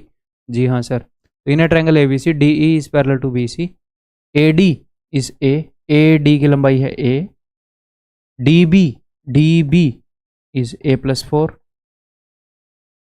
ए ई इज 2a प्लस 3। हाँ जी सर। And E C is 7a। What is the value of A if A is greater than 0? तो क्या करूं यहां पर बताओ। मुझे ये तो पता है कि भाई ए डी, अब देखो यहां पर मैं ऐसे भी कर सकता हूं कि ए डी बटे में ए बी, छोटी ट्रायंगल की साइड ए डी बटे में पूरी बड़ी ट्रायंगल की side A B is equal to छोटी ट्रायंगल की साइड ए ई बटे में पूरी बड़ी ट्रायंगल की साइड ए सी। ऐसे मैं कर सकता हूँ, कोई दिक्कत नहीं, बट मैं ऐसे करूंगा नहीं। अगर मैं इसको सोल्व भी करूंगा तो मैं ऐसे करूंगा ए डी छोटी ट्रायंगल की साइड बटे में रिमेनिंग पोर्शन। ये इजीली बढ़िया तरीके से सोल्व होगा। ए बी निकालने के लिए मुझे दोनों जोड़ने पड़ेंगे, कैलकुलेशन और बढ़ जाएगी। इज इक्वल टू ए ई छोटी ट्रायंगल की साइड बटे में रिमेनिंग पोर्शन उस साइड वाला। ऐसे सोल्व करने में फायदा रहेगा। ठीक है जी, लेकिन ऐसे करने में भी टाइम लगेगा, तो क्यों ना ऑप्शन पुट कर लें। हमें पता है कि a बाई ए प्लस 4, आपको ये सब लिखना नहीं है एग्जाम में, ठीक है। Is equal to 2a plus 3 बटे में 7a, this by this is equal to this by this. ठीक है, तो a की वैल्यू पुट कर लो ना। अगर मैं 3 पुट करूं तो 3/7, और आगे आएगा 3 दूनी 6 और 3 9/7 इंटू 3 3/7। बस यही है उत्तर, खत्म बात। सर अदरवाइज कैसे करते? अदरवाइज क्रॉस मल्टीप्लाई करते, ये इधर आता 7a² इज इक्वल टू ये उधर जाता 2a² प्लस 3 और 8 plus 11a plus 12। It implies that 5a² minus 11a minus 12 is equal to 0। Because यहाँ पर 5 है तो मैं वही श्रीधराचार्य का फॉर्मूला लगा देता हूँ, minus B plus minus under root b² minus 4ac b²। अरे तो खाम खा नॉर्मली कर लेते हैं। तो यहाँ पर दो वैल्यूज ऐसी हैं जिनका प्रोडक्ट है -60 और सम है भाई 11। तो 12 5 60, 10 6 60, 15 चौके 60। प्रोडक्ट नेगेटिव है तो एक नेगेटिव होएगी, सम पॉजिटिव है तो इसको नेगेटिव कर देता हूँ, बड़ी वाली को पॉजिटिव रख लेता हूँ। और बिकॉज यहाँ पर a² के पहले 5 है, उम्मीद है कि आपने वो किया होगा, क्या बोलते हैं उसको, क्वाड्रेटिक इक्वेशन। तो नेगेटिव वाला तो होएगा नहीं, पॉजिटिव वाला होएगा। तो ऐसे आप 3 कर सकते हो, या फिर आप ऑप्शन चेक कर लो। ठीक है, आगे बढ़ जाऊं। ये बताओ, इसमें मजा आएगा, इसमें द मजा विल कम।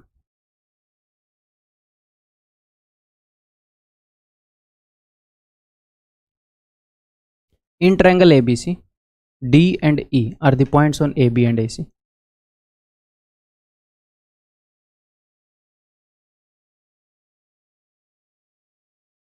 D पॉइंट है AB पर और E है AC पर। ठीक, पैरेलल मत बता देना, उसने बताया नहीं है अभी, ऐसा कुछ आदत हो जाती है कई बार बच्चों को, यहाँ पर D बताओ यहाँ पर E बनाओ, पैरेलल भी बना देते साइड में। ठीक, साथ ही साथ में।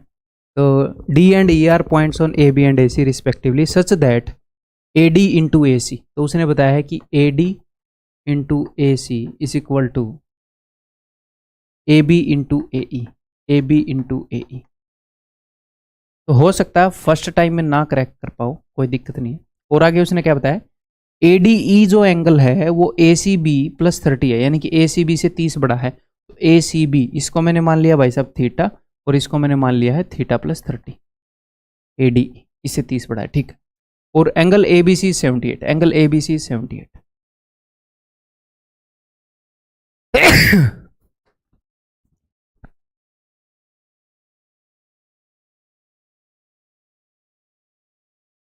हाँ जी। तो देखो, अगर ये ट्रायंगल सिमिलर है ना, अगर ये छोटी वाली ट्रायंगल और बड़ी वाली ट्रायंगल, मैं वैसे ही बता रहा हूँ आपको हाइपोथेटिकली, अगर ये ट्रायंगल सिमिलर हुई तो हमें पता है कि ए डी छोटी वाली ट्रायंगल की साइड बटे में बड़ी वाली ट्रायंगल की side A B is equal to छोटी वाली ट्रायंगल की साइड ए ई बटे में बड़ी वाली ट्रायंगल की साइड ए सी। तो अगर मैं इसको क्रॉस मल्टीप्लाई कर दूँ तो A D into A C is equal to A E into A B, यही दे रखा है, A D into A C is equal to A B into A E.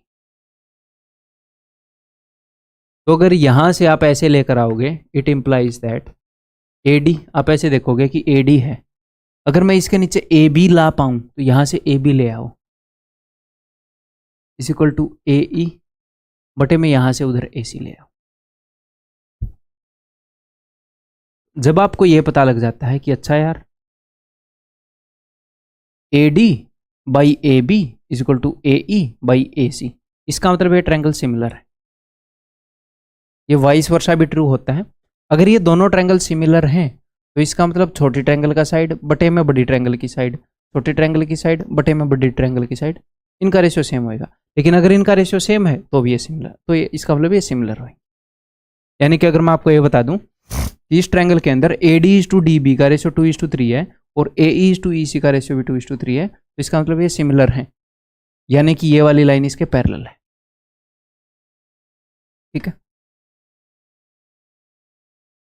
तो ये ऐसा है, तो इसका मतलब ये वाली लाइन जो है ये इसके पैरेलल है। ठीक, तो अभी आपके मन में ये होएगा कि सर क्या बोलते हैं, हमें ये कैसे दिखेगा। देखो, ये विद प्रैक्टिस दिखेगा, आया हुआ क्वेश्चन है, ये भी नहीं है कि भाई जानबूझ के ऐसा बना दिया, विद प्रैक्टिस दिखेगा। और मैं एक हिंट दे देता हूँ, जैसे हमें ये पता है कि ए डी के बटे में ए बी होता है, तो ए डी के बटे में अगर ए बी है, या फिर क्या होगा, ए डी के गुणा में दूसरी वाली बड़ी साइड मिलेगी, ए डी गुणा में दूसरी ए सी, देखो, और ए ई के गुणा में दूसरी वाली ए बी, समझ रहे हो, ए डी के गुणा में वो ए सी आ जाएगी, तो ए डी गुणा में ए C is equal to A ई गुणा में ए बी। मैं ये रटने के लिए नहीं बोल रहा, ये रटना नहीं है, आगे से हिंट मिल जाएगी। ठीक है, ओके जी, तो अब आगे करें। तो इसका मतलब ये दोनों पैरेलल है, यानी कि ये सिमिलर है, यानी कि ये वाला एंगल और ये वाला एंगल इक्वल है, सिमिलर होती है। तो इसका मतलब थीटा की वैल्यू क्या है, इसकी वैल्यू 78 है, तो 78 माइनस 30, 30 में क्या जोड़ेगी 78 बने 48, तो ये 48 है। ओके जी, तो अगर थीटा की वैल्यू 48 है तो ये 48 हो गया। ओके, क्या पूछा उसने, एंगल ए, तो एंगल ए हो जाएगा भैया 180 में से इन दोनों का सम घटा देंगे, तो 7 और 4 11, 110, 8 और 8 16, 110 और 16, 110 है और उधर 16 है, 16 में से मैंने 10 निकाल लिया, 120 हो गया। 180 में से 120 गया, 60 में से 6 गया 54, ऑप्शन बी। आगे बढ़ते हैं।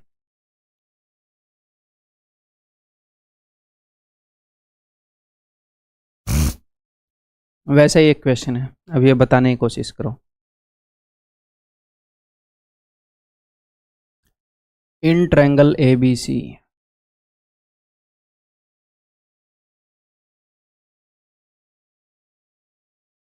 a line PQ is parallel to AC, a line PQ parallel to AC, AC के पैरेलल है, meet AB and BC, AB को P पर मिल रही है, BC को Q पर, ये लो जी। अगर ये पैरेलल है तो ये जो छोटी वाली ट्रायंगल है और ये बड़ी वाली ट्रायंगल है, ये दोनों सिमिलर हो गए। ठीक है, then AB into C Q, AB into C Q is equal to what. वैसे देखो, विद एक्सपीरियंस विद प्रैक्टिस मैं देख कर बता सकता हूँ, ये वाली बड़ी साइड और उधर का नीचे वाला सेगमेंट उठा लिया तो that will be equal to ये वाली बड़ी साइड BC और उधर का नीचे वाला segment BC into P A, है क्या, BC into P A, BC into AP, एक ही बात है। जैसे लास्ट वाले क्वेश्चन में आप देखोगे, जब भी ये सिमिलर ट्रायंगल होती हैं तो क्या होता है, देखो उसने ऐसे बताया था कि AD इंटू AC, इधर वाली छोटी वाली ट्रायंगल की साइड AD गुणा में उधर वाली बड़ी ट्रायंगल की साइड, तो ये किसके इक्वल होगी, इधर वाली छोटी ट्रायंगल की साइड AE और इधर वाली बड़ी ट्रायंगल की side. A E into A B, ऐसे पैटर्न सा बनेगा। हाँ, मैं ये एक्सपेक्ट नहीं कर रहा कि आपको ये पैटर्न याद हो। हम कैसे करेंगे देखो। तो भाई उसने ये पूछ लिया कि A B into C Q क्या है, A B into C Q क्या है। तो ए बी बड़ी ट्रायंगल की साइड है और सी क्यू नीचे वाला रिमेनिंग पोर्शन है। अगर मैं इसी ट्रायंगल को ऐसे घुमा दूं तो ये ऐसे ही हो जाएगा ना भाई, ऐसे ऊपर बी आ जाएगा, इधर क्यू आ जाएगा, इधर सी है, उधर पी और ए हो जाएगा।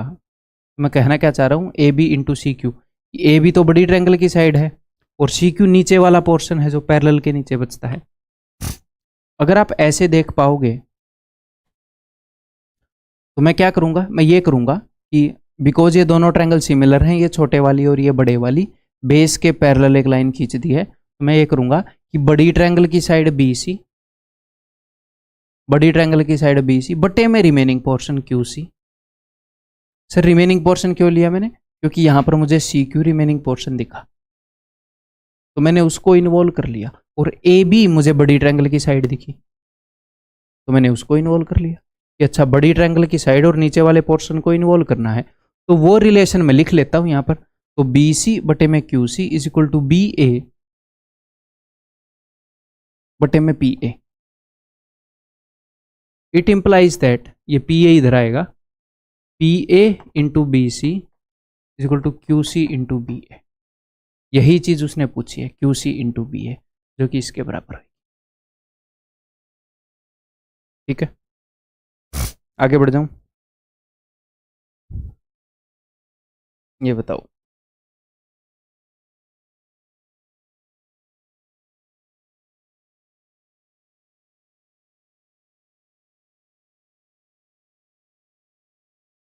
in the given figure two squares of side 8 centimeter and 20 centimeter are given, what is the area of the shaded portion। तो ये है जी शेडेड पोर्शन, इसका एरिया बताना है। तो ये जो शेडेड पोर्शन है, देखो ये एक स्क्वायर है, ये एक स्क्वायर है, तो पक्का ये 90 डिग्री का एंगल बनेगा, पक्का ये 90 डिग्री का एंगल बनेगा। तो ये जो शेडेड पोर्शन है ये एक राइट एंगल ट्रायंगल है कि नहीं। हाँ जी सर। और बिकॉज दो स्क्वायर मिला रखे हैं तो ये जो स्क्वायर है इसकी ये वाली साइड और ये वाली साइड क्या है, पैरेलल होंगी। ठीक है, ये दोनों साइड पैरेलल होंगी। क्या सिचुएशन क्रिएट हो रही है वो आपको दिखेगी।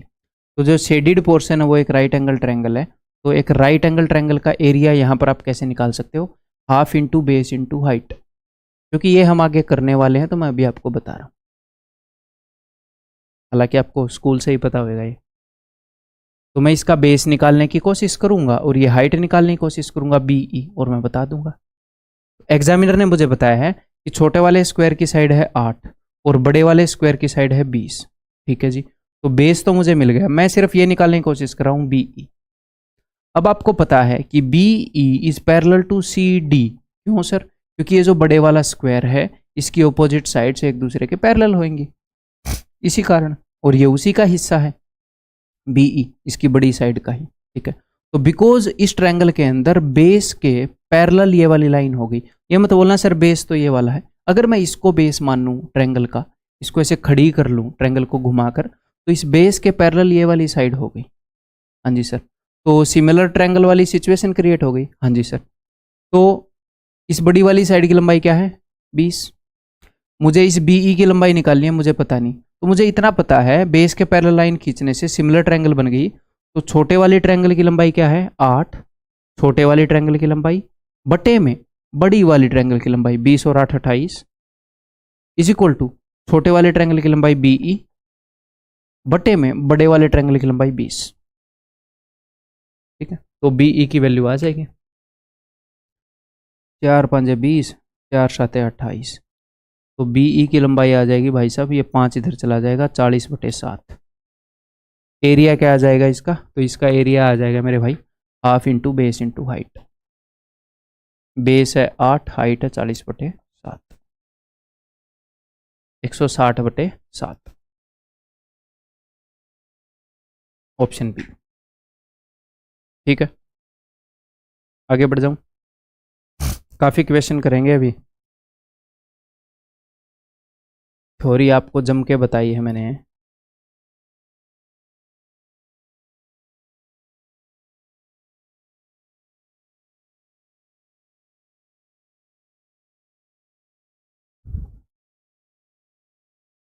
In the figure given below ABC is an equilateral triangle. ABC एक इक्विलेटरल ट्रायंगल है, जी हाँ, with each side of length 30 centimetre. तो इसकी हर एक साइड की लंबाई जो है वो 30 सेंटीमीटर है भैया, इक्विलेटरल ट्रायंगल है। ओके, इसमें थोड़ा सा सोचना आप, देखने में काफ़ी डिफ़िकल्ट क्वेश्चन लगेगा, ठीक है, लेकिन उतना डिफ़िकल्ट है नहीं। मैं जब थोड़ा सा करवा लूँ उसके बाद फिर से आप ट्राई कर सकते हो, ठीक है। चलिए जी, यहाँ पर इसने क्या बताया, इसने ये बताया है कि X Y is parallel to BC, की एक्स वाई जो है वो BC के पैरेलल है, यानी कि ये इसके पैरेलल है। तो अगर बेस के पैरेलल लाइन खींच दी तो इसका मतलब ये छोटी वाली ट्रायंगल AXY और बड़ी वाली ट्रायंगल दोनों सिमिलर हैं। अच्छा सर, अगर ये सिमिलर हैं क्योंकि बड़ी वाली ट्रायंगल इक्विलेटरल ट्रायंगल है तो ये छोटे वाले भी इक्विलेटरल ट्रायंगल बन जाएगी, समरूप है ना भैया, ये भी इक्विलेटरल बन जाएगी, यानी कि इसकी भी सारी साइडों की लंबाई सेम होंगी। हाँ जी सर, तो उसको मैंने मान लिया x, ये भी x, ये भी x, ये भी x, AX भी x, XY भी x और YA भी x, ठीक है सर। और इसने बताया है कि XP is parallel to AC। अब फिर से बड़ी ट्रायंगल को देखो, ट्रायंगल ABC को, इस बेस के पैरेलल ये वाली लाइन खींच दी, तो अगर बेस के पैरेलल लाइन खींच दी तो ये छोटी वाली ट्रायंगल ये XBP और बड़ी वाली ट्रायंगल सिमिलर हो जाएंगी। तो बड़ी वाली ट्रायंगल तो इक्विलेटरल है, यानी कि ये भी इक्विलेटरल हो जाएगी, तो इसकी भी सारी साइड बराबर हो जाएंगी। तो इसकी लंबाई मैंने मान ली y, इसकी तीनों साइडों की लंबाई, ठीक है सर। और उसने ये बता रखा है क्वेश्चन के अंदर कि ये जो है ये इसके पैरेलल है, तो QY इसके पैरेलल है, यानी कि ये लाइन बेस के पैरेलल खींचती, तो ये छोटे वाली ट्रायंगल और पूरी बड़े वाली ट्रायंगल वो भी सिमिलर हो जाएंगी। तो बड़े वाले ट्रायंगल तो इक्विलेटरल है, यानी कि ये भी इक्विलेटरल है, तो इसकी लंबाई मैंने मान ली सपोज Z, ये सभी साइडों की लंबाई सेम है। हाँ जी सर। अब उसने ये बोल रखा है कि XY plus XP plus YQ is 40 centimetre. XY क्या है, X प्लस XP यानी कि Y प्लस YQ यानी कि Z, this is equal to 40 centimetre. अब मैं चाह रहा हूं कि अब आप कर लो इस क्वेश्चन को, कोई नहीं पहले नहीं करते, अब थोड़ा सा सोचो।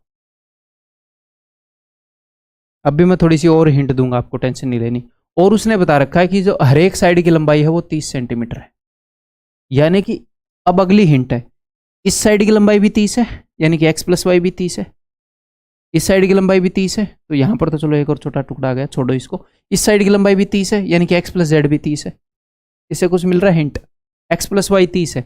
अगर x प्लस वाई 30 है भाई साहब, तो इसका मतलब ये z कितना हो गया बचा हुआ, ये तो 10 हो गया। हाँ जी सर। और x प्लस जेड भी 30 है, यानी कि अगर x प्लस जेड 30 है तो y की वैल्यू क्या है, इस 30 में 10 जुड़ने पर ही 40 आएगा, तो y की वैल्यू भी 10 है, तो ये भी 10 हो गया, ये भी 10, 10 और 10 20, तो 40 में 20, ये 20 हो गया। क्या पूछ रहा है वो हमसे, what is the value of PQ, PQ की लंबाई क्या है बताते हैं। तो भाई y की वैल्यू है यहाँ पर 10 और z की वैल्यू है यहाँ पर कितनी 10, और ये पूरी लंबाई कितनी है 30, 30 में से 10 यहाँ गया, 10 यहाँ गया, 20 खर्च हो गया, बाकी का 10 बचा, यहाँ पर PQ की लंबाई है 10, ऑप्शन डी, ठीक है। तो टिपिकल क्वेश्चन था, थोड़ा सा ये नहीं सोचना आपने बिल्कुल भी कि अगर आपसे नहीं हुआ तो अरे ये क्यों नहीं हुआ, टिपिकल क्वेश्चन था, not an average question. Difficult नहीं बोल रहा मैं, टिपिकल, थोड़े से अलग तरीके से हो रहा है, ठीक है। आगे बढ़ते हैं।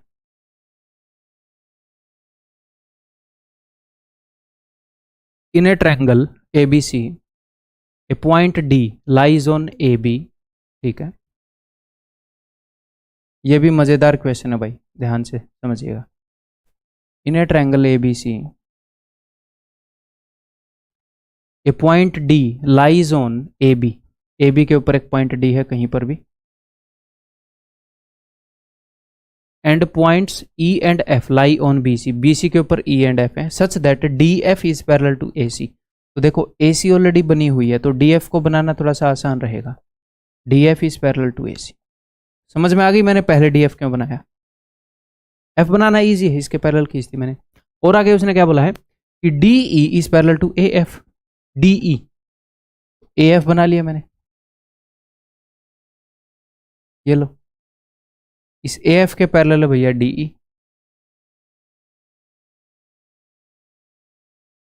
ये मैंने अलग कलर से इसीलिए बनाई है, आपको थोड़ी सी मदद मिल जाए खुद करने में, ठीक है। अब थोड़ा ध्यान से देखो क्या मामला है, हिंट दे रहा हूं, इस ऑरेंज वाली लाइन को भूल जाओ एक बार। देखो बड़ी वाली ट्रायंगल एबीसी के अंदर बेस के पैरेलल एक लाइन खींच रखी है, उसको भी कहीं ना कहीं शायद हम यूज कर पाए। अब बड़ी वाली ट्रायंगल को भूल जाओ, अब आप याद रखो ट्रायंगल ए बी एफ के अंदर बेस के पैरेलल एक लाइन खींच रखी है, इनको कहीं पर यूज कर पाओ। चलो अब करते हैं भाई। देखो तो यहाँ पर उसने ये बता रखा है कि बीई जो है वो 4 है और ई एफ जो है वो 6 है, ठीक है। Then what is the length of B C, B C की लंबाई पूछ रखी है।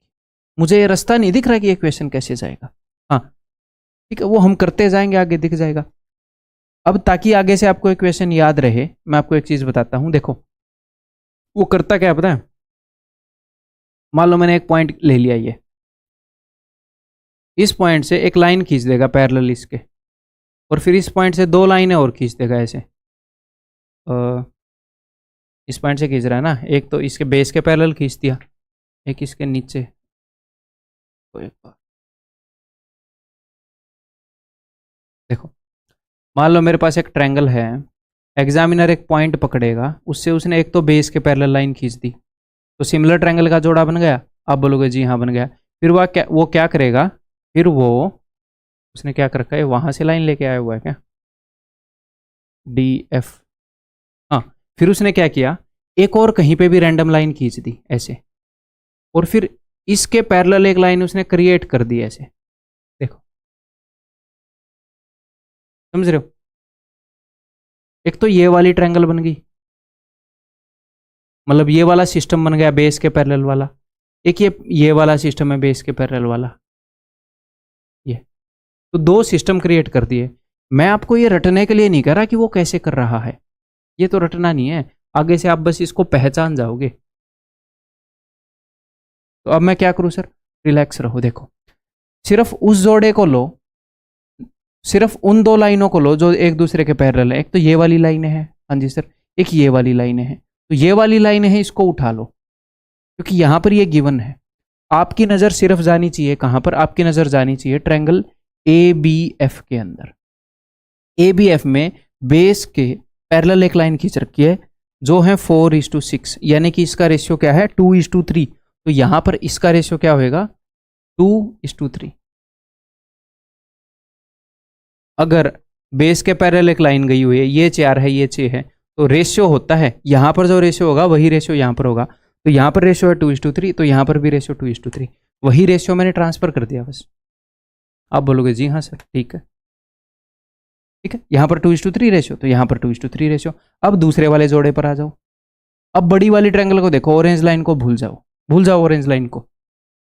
अब यहां पर देखो AC के पैरेलल खींच रखा है, ये DF बेस के पैरेलल खींच रखा है, तो इसका और इसका जो रेशियो होगा वही रेशियो इसका और इसका होगा, यानी कि BF:FC का भी 2:3 रेशियो होएगा। अगर BF 2 होगा तो ये FC भी 3 होगा, ये 2 है तो ये भी 2, इसका रेशियो 2:3 है तो इसका रेशियो भी 2:3। एक बार फिर से बता देता हूं, पूरी बड़ी ट्रायंगल ABC के अंदर बेस के पैरेलल लाइन खींच रखी है, यहां पर 2:3 रेशियो है, यहां पर भी 2:3 रेशियो होगा। ठीक क्लियर है। तो 6 और 4 10। जैसे ये अंडरस्टैंडिंग क्या है कि भैया देखो ध्यान से, अगर बेस के पैरेलल लाइन है तो यहां पर जो रेशियो होगा वही रेशियो यहां पर होगा, या फिर अगर यहाँ वाला रेशियो और यहाँ वाला रेशियो सेम है तो इसका मतलब लाइनें पैरेलल होगी। ये वाइस वर्सा होता है, ये ध्यान रखना, ठीक है। तो 2 की जगह पर क्या है 6 और 4 10, तो 2 का कितना गुना है 6 और 4 10, 5 गुना, तो 3 का 5 गुना 15, तो ये 15 हो जाएगा FC। वो हमसे पूछ रहा है BC की लंबाई, तो BC की लंबाई क्या होगी 6 और 4 10 और 15 25। 30 सेकंड का है क्वेश्चन, एक बार समझने के बाद। ठीक है, फिर से डिट्टो सेम क्वेश्चन करो।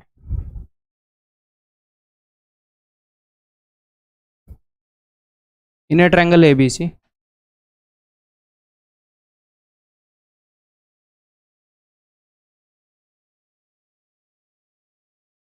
Point D lies on AB, AB के ऊपर एक पॉइंट है जी D, and point E and F lie on BC such that DF is parallel to AC, DF is parallel to AC,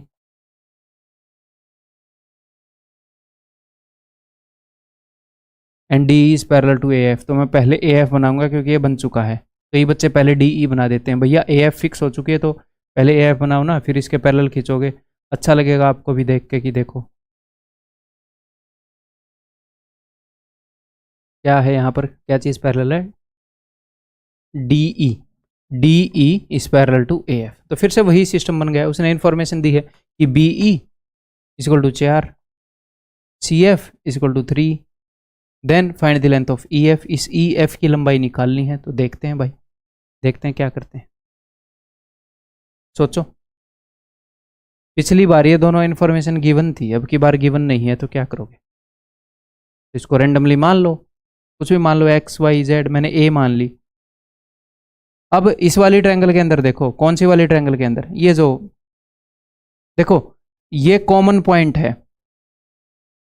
common point का क्या मतलब है कि BE और EF का जो रेशियो होगा, BE और EF का जो रेशियो होगा वही रेशियो होगा BD और DA का। तो मैं वहां का रेशियो निकालना चाह रहा हूं ताकि उसको मैं दूसरे वाले से भी इक्वेट कर पाऊं। मैं ये कह रहा हूं कि BE और EF का जो रेशियो होगा वही रेशियो होगा BD और DA का। क्यों? सिर्फ इस ऑरेंज वाली लाइन को देखो, सिर्फ ऑरेंज वाली को, व्हाइट वाली को इग्नोर मार दो। बिकॉज ये लाइन इस बेस के पैरेलल है, तो BE और EF का रेशियो होगा वही BD और DA का होगा। अब व्हाइट वाली लाइन को देखो, ऑरेंज वाली को इग्नोर मार दो, कि BD और DA का जो रेशियो होगा, BD और DA का वही BF और FC का रेशियो होगा। इनका जो रेशियो है वही BF और FC का रेशियो होगा। तो मैं कोशिश क्या करता हूं, ये इस साइड वाले रेशियो को निकालने की हमेशा, ताकि काम बन जाए अपना इजी। इसीलिए मैंने इसको A मान लिया। तो अब मुझे इतना पता है कि अगर आप ऑरेंज वाली लाइन को देखोगे तो 4 बटे में A, 4 और A रेशियो है, तो ऐसे ही यहां पर भी रेशियो है 4, ये 4 है तो ये A। ये एग्जैक्ट वैल्यू नहीं निकल रही, ये रेशियो निकल रहा है। अगर ये 4 है तो ये A है, 4 रेशियो A। अब व्हाइट वाली लाइन को देखो, अगर यहां पर रेशियो 4:A है तो यहां पर भी 4:A होगा। तो कंपेयर कर देते हैं, 4/A इज इक्वल टू ये पूरा 4 + A बटे में 3। EF की लंबाई पूछी है उसने, EF को मैंने A मान रखा है, तो या तो यहाँ पर फिर ऑप्शन से पुट कर दो A की जगह पर, या फिर सोल्व कर लो। तो ये इधर जाएगा। ऑप्शन से अगर मैं पुट करूँ 5, तो 4/5, 5 और 4 9/3, ये तो सेटिस्फाई नहीं करा। अगर मैं 3 पुट करूँ तो 4/3 और 7/3 नहीं करा। अगर मैं 2 पुट करूँ तो 4/2 और 6/3, ये सेटिस्फाई कर गया। जो मैंने A मान रखा है वही निकालना है, तो मैंने ऑप्शन से पुट करके देख दिया। अदरवाइज क्या करेंगे सर, क्वाड्रेटिक इक्वेशन बनाएंगे, क्रॉस मल्टीप्लाई ऐसे, तो उधर जाकर बन जाएगा A² + 4A, इधर जाकर बनेगा 12, उसको मैं उधर लेकर चला गया, -12 = 0। तो मैं -12 को ऐसे 2 नंबर में तोड़ूंगा जिनका सम है 4। ऐसे तोड़ू फिर भाई, 6 दूनी 12, ये लो, सम -4 होना चाहिए। तो बड़ी वाली को नेगेटिव ले लिया मैंने, तो A की वैल्यू -6 और 2 हो सकती है, तो नेगेटिव में तो होगी नहीं, तो 2 ही होएगी, यही उत्तर है। ठीक है, एक और करोगे ऐसा क्वेश्चन? अभी भी उतना कॉन्फिडेंस तो नहीं आया होगा। ये लो फिर, और बोलो क्या याद रखोगे आप मुझे, ये लो।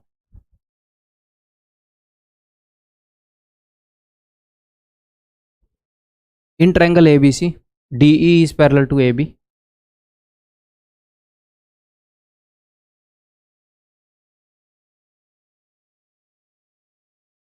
ABCDE is parallel to AB।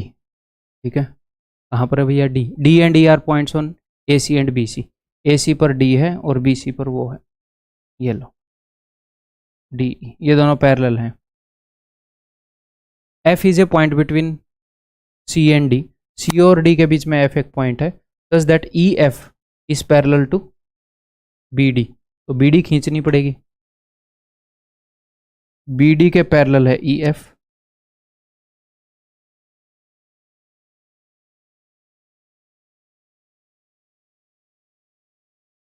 अब वो क्या बता रहा है, AD is 15, AD is 15, DC is 10, ये पूरा DC जो है ये 10 है, ठीक है जी। Then the length of CF is, तो CF की लंबाई क्या है। तो यहाँ पर कुछ रटना नहीं है, पहले हम किसको करेंगे किसको नहीं करेंगे, सिंपली ऐसे देखो कहाँ पर इंफॉर्मेशन गिवन है। तो अब देखो उसने बता रखी है कि AD की क्या लंबाई है और DC की क्या लंबाई है। तो मैं इस वाइट वाली लाइन को कंसिडर कर रहा हूँ फिलहाल, देखना जरा, ऑरेंज वाली लाइन को भूल जाओ। ट्रायंगल के बेस के पैरेलल एक लाइन जा रही है और उसने दो हिस्सों में बांट दिया, 15 और 10। अगर मैं 5 से काट दूँ तो 5 दिए 15, 5 दूनी 10, 3:2 रेशो में बांट दिया। यहाँ पर भी अगर ये 3 है तो ये 2 होएगा, ठीक है। अब मैं ऑरेंज वाले को कंसिडर करूंगा, ठीक है भाई। अब इस ऑरेंज वाले को कंसिडर करो, इस ट्रायंगल को, ट्रायंगल CDB को, CDB को बेस के पैरेलल एक लाइन खींच दी, ठीक है सर। इस पॉइंट ने बांट रखा 3:2 रेशो में, तो यहां पर भी 3:2 रेशो में बांटेगा, जी हाँ। तो बांट दो इसको 3:2 रेशो में। अगर ये 3 यूनिट है तो ये 2 यूनिट है, तो ये टोटल कितने यूनिट है, 3 और 2 5, तो 5 का डबल, रेशियो से डबल है एक्चुअल चीजें, तो डबल कर दो। DF की लंबाई 6 है, FC की लंबाई 4 है, क्या पूछ रहा है, CF की लंबाई 4, ठीक है भाई, क्लियर है। नेक्स्ट क्वेश्चन है आपका HW है, सेम टाइप का क्वेश्चन है, HW में दे दिया ताकि ये सिचुएशन आगे से परेशान ना करे क्योंकि बार बार आ रही है, ठीक है। आगे बढ़ रहा हूं तो मैं,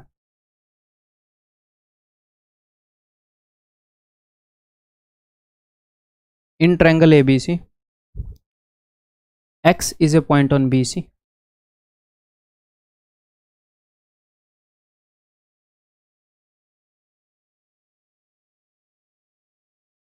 X एक पॉइंट है BC पर, फ्रॉम X कहां पर ये बताया नहीं तो कहीं पर ले लेते हैं।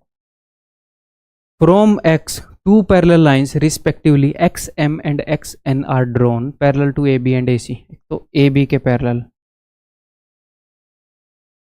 XM and XN parallel to ये,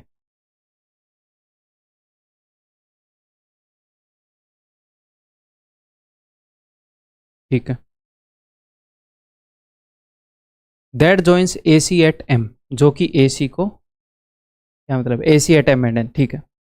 इफ ऑन एक्सटेंशन, एक्सटेंड करने पर MN and CB they meet at T, तो जो MN है इसको अगर मैं एक्सटेंड करूं तो ये CB को T पर मिलती है, CB को T पर मिलती है। अब यहां पर इस डायग्राम के अंदर एक छोटी सी बात मैं आपको बता दूं, कई बार आप लोग क्या करोगे, ऐसे आप बनाओगे ट्रायंगल ABC, कहीं पर भी आप X ले लोगे और हो सकता है आप मान लो X को यहां पर ले लो, तो आप इसके पैरेलल ऐसे लाइन खींचोगे इसके, फिर आप इसके पैरेलल ऐसे लाइन खींचोगे इसके, तो ये M हो गया, ये N हो गया। तो MN को एक्सटेंड करने पर ये कभी भी CB से मिलेगा ही नहीं, ये तो उस तरफ जाके मिलेगा। तो सर उस केस में क्या करेंगे, तो इस डायग्राम को काटा मारकर M को ऊपर लेंगे, N को नीचे, ताकि हम क्वेश्चन कर सकें। एक आधे क्वेश्चन ऐसे हैं जिनमें ऐसे हमें ध्यान रखना होता है डायग्राम बनाते हुए, सारे क्वेश्चन ऐसे नहीं होते, तो डरना नहीं है, जैसे जैसे प्रैक्टिस करोगे अपने आप एक्सपर्ट होते जाओगे, ठीक। यहाँ पर डायग्राम ठीक बन गया पहली बार में तो बढ़िया बात। अब आगे बढ़ते हैं, आगे उसने क्या बोला है, they meet at point T, then the relation between TX TB and TC, TX TB और TC के बीच में रिलेशन कौन सी होगी। ऐसे क्वेश्चन हमेशा से मोस्ट प्रोबेबली डिफिकल्टी रहते हैं, ठीक है, करने में अनकंफर्टेबल होते हैं सारे स्टूडेंट, क्योंकि ये सारे अननोन आ गए, अब कैसे करना है कैसे नहीं करना है हमें पता नहीं है ना। तो डरना नहीं है आपको, ये मत सोचना कि सिर्फ आपके लिए अनकंफर्टेबल करने वाला क्वेश्चन है, ये सबके लिए होता है। दिमाग लगाएंगे, देखेंगे क्या मामला है, आ जाओ। देखो TX TB TC बोल रहा है, कहाँ पर ये TX TB TC, ये TX है, ये TB है, ये TC है, लेट अस सी। हाँ, तो क्वेश्चन निकलेगा तो वहीं से जो इन्फॉर्मेशन दे रखी है तो उसके ऊपर फोकस करते हैं। देखो एक तो उसने बता रखा है कि ये एक्शन है, ये इसके पैरेलल है, यानी कि this thing is parallel to this thing. ये जो लाइन है, और जहां पर भी पैरेलल लाइंस आपको दिखे ना ट्रायंगल्स के अंदर, तो वहां पर सिमिलरिटी यूज होने के बहुत ज्यादा चांसेस होते हैं। तो ये इसके पैरेलल है। तो अगर आप ध्यान से देखो इस बड़ी इस बड़ी ट्रायंगल के अंदर ये बेस के पैरेलल है, देखो। तो सिमिलर ट्रायंगल क्रिएट होंगी कि नहीं होंगी? आप बोलोगे जी हाँ। और अब ये तो मैंने एक पैरेलल का केस ले लिया, अब ये भी इसके पैरेलल है। तो अब अगर आप ध्यान से देखो तो ये वाली लाइन और ये वाली लाइन ये दोनों ही पैरेलल हैं। यहां पर भी ये देखो, ये वाली और ये वाली पैरेलल है। तो हिंट दे रहा हूं मैं आपको, बताओ, करो, सोचो। करूं फिर मैं? चलिए जी, तो मैं कर रहा हूं in triangle T C M base के पैरेलल है ये एक्स एन। तो मैं इधर से लिखूंगा कि टी एक्स बटे में टी एक्स बटे में T C is equal to T X बटे में ये पूरा टी सी, या उसने एक्स सी बोल रखा है। अगर एक्स सी बोल रखा होता है, यहाँ पर टी सी बोल रखा है, तो ठीक है। छोटी ट्रायंगल की साइड टी एक्स बटे में बड़ी ट्रायंगल की side T C is equal to T N बटे में टी एम, टी एन बटे में टी एम। कौन सी ट्रायंगल में? टी सी एम में। क्लियर है भाई? एक सेट ऑफ पैरेलल लाइन हो गया। अब दूसरा सेट ऑफ पैरेलल लाइन है ये वाला, ये वाला। तो अब इसको देखो जरा। तो in triangle T X M triangle के अंदर बेस के पैरेलल लाइन खींच दी, तो T B upon T X, छोटी ट्रायंगल की साइड टी बी अपॉन में T X is equal to T N upon T M, T N upon T M. कुछ दिख रहा है? इक्वेट कर दूं T N upon T M, T N upon T M, तो ये दोनों ही बराबर हो गए। तो यानी कि T X upon T C is equal to T B upon T X. तो टी एक्स का square is equal to T B into T C, T X का square is equal to T B into T C. तो क्या sir हम इस situation को ही रट ले? अगर ऐसा किसी के मन में आ रहा है तो बहुत गुस्से मारूंगा। क्यों रट लोगे खाम का? बार बार करो ऐसे क्वेश्चन को। ये नहीं है कि यही क्वेश्चन आएगा इसी को करना है, अंडरस्टैंडिंग बढ़ानी है। आगे बढ़ते हैं। देखो अब 3-4 क्वेश्चन करके इस क्लास को खत्म कर लेंगे हम। Triangle A B C similar to triangle P Q R. तो दो ट्रायंगल हैं भैया, एक तो ट्रायंगल ए बी सी है और एक ट्रायंगल पी क्यू आर है, ठीक है। And A B is to P Q, ये दोनों सिमिलर हैं। तो ए बी और पी क्यू जो इनकी कॉरस्पॉन्डिंग साइड है उनका रेशियो है 2:3, ठीक है sir. A D is median. अब देखो एक तो ट्रायंगल है ए बी सी, एक ट्रायंगल है पी क्यू आर, ठीक है। A B is to P Q जो इनकी साइड से उनका रेशियो है 2:3। उसने बोला है ए डी मीडियन है to the side B C, उसने यहाँ से मीडियन खींच दी, यानी कि इसको दो बराबर हिस्सों में बंटवा दिया। और पी एस मीडियन है क्यू आर की, इसको भी दो बराबर हिस्सों में बंटवा दिया, ठीक है। तो वो बोल रहा है B D is to Q S का जो रेशियो है उसका स्क्वायर क्या होगा। तो बी डी क्या है, यहां पर बी डी जो चीज है वही चीज यहां पर क्यू एस है। क्लियर है? मीडियन खींचने के बाद लेफ्ट साइड पर बी डी बची, मीडियन खींचने के बाद लेफ्ट साइड पर क्यू एस बची। ये भी एक लेंथ है, ये भी एक लेंथ है, वन डायमेंशनल चीज है। तो जो इनकी साइड का रेशियो है, सारी वन डायमेंशनल चीजों का रेशियो सेम होता है। तो बी डी और क्यू एस का रेशियो होएगा 2:3, इनके स्क्वायर का रेशियो होगा 2:3 का स्क्वायर, 4:9। ये मैं बहुत डिटेल में आपको बता चुका हूं। अगर वो आपसे पूछता कि बी डी और एस आर का रेशियो बता दो, तो हम नहीं बता सकते दोस्त, क्योंकि ये कॉरस्पॉन्डिंग नहीं है, तो हमें नहीं पता। कॉरस्पॉन्डिंग चीजों का पूछोगे सेम रहेगा रेशियो। अगर एरिया का पूछ लिया, कॉरस्पॉन्डिंग एरिया का, तो हम उसी रेशियो का स्क्वायर करते हैं। यहां पर इसने डायरेक्टली स्क्वायर पूछ लिया बस। आगे, if triangle ABC similar to D E F, तो ट्रायंगल ABC और DEF सिमिलर हैं भैया, ठीक है। ये ट्रायंगल ऐसे बनानी ज़रूरी नहीं है, मैं आपको समझाने के लिए बना रहा हूँ, कभी खुद क्वेश्चन को करने के लिए बनानी पड़े तो बना लो, कोई दिक्कत नहीं है। BC 3 है और इसी के कोरस्पॉन्डिंग EF 4 है, तो इनकी साइड्स का रेशियो क्या है 3:4, यानी कि 1 डायमेंशनल चीज़ों का रेशियो है 3:4। तो इनके एरिया का रेशियो क्या हो जाएगा भाई, 2 डायमेंशनल चीज़ों का स्क्वायर कर दो, 9:25, सॉरी 9:16, 3 का स्क्वायर 9, 4 का स्क्वायर 16। इसका एरिया अगर 9 यूनिट है तो इसका 16 यूनिट है। अब ये बोल रहा है ABC का एरिया 54 है, यानी कि 9 की जगह 54 है, यानी कि 6 गुना है, तो 16 की गुना जगह क्या होगा 96, सिंपल।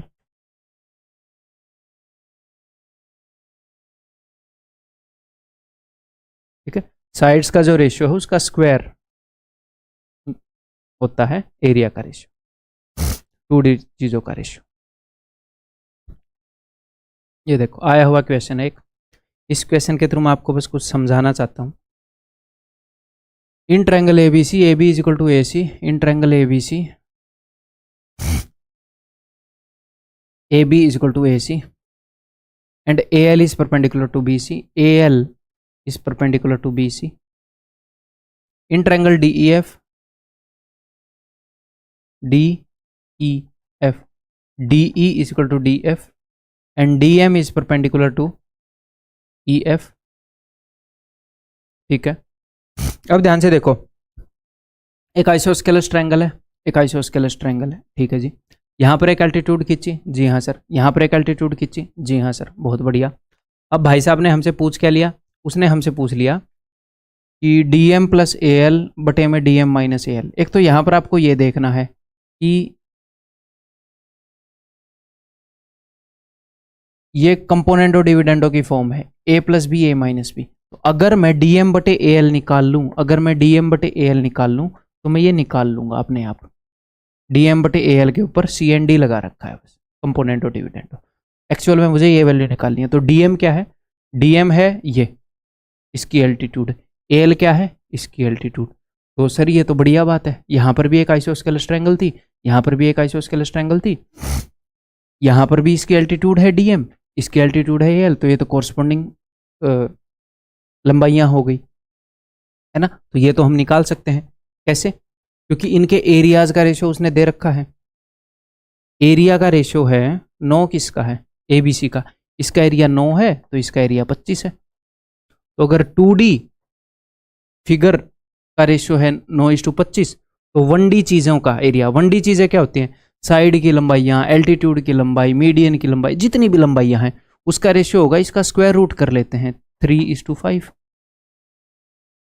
तो DM यानी कि ये वाली ट्रायंगल इसकी साइड हो जाएगी 5 और AL ये वाली इसकी एल्टीट्यूड हो जाएगी 3। तो इसके ऊपर कंपोनेंटो डिविडेंडो लगा देते हैं, 5 और 3 8, 5 में से 3 गए 2, 8/2 यानी कि 4, है ना।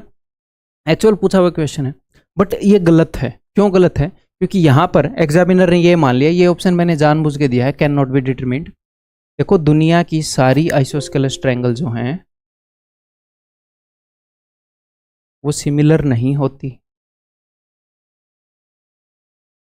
इसे पहले बता देता हूं ना।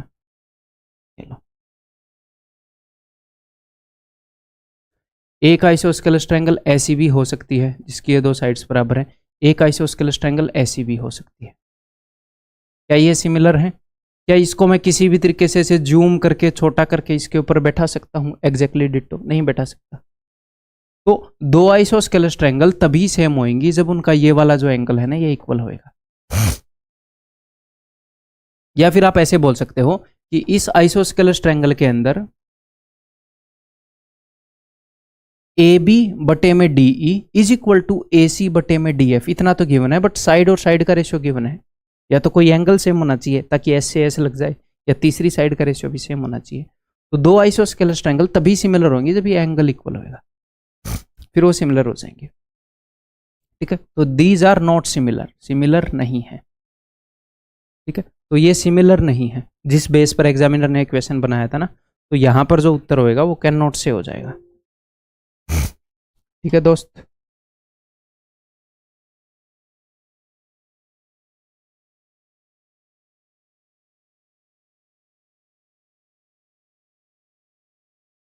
कैन नॉट से, ये कोरस्पॉन्डिंग पार्ट लग रहे हैं बट इनके सिमिलर होने की कोई गारंटी नहीं है, not similar.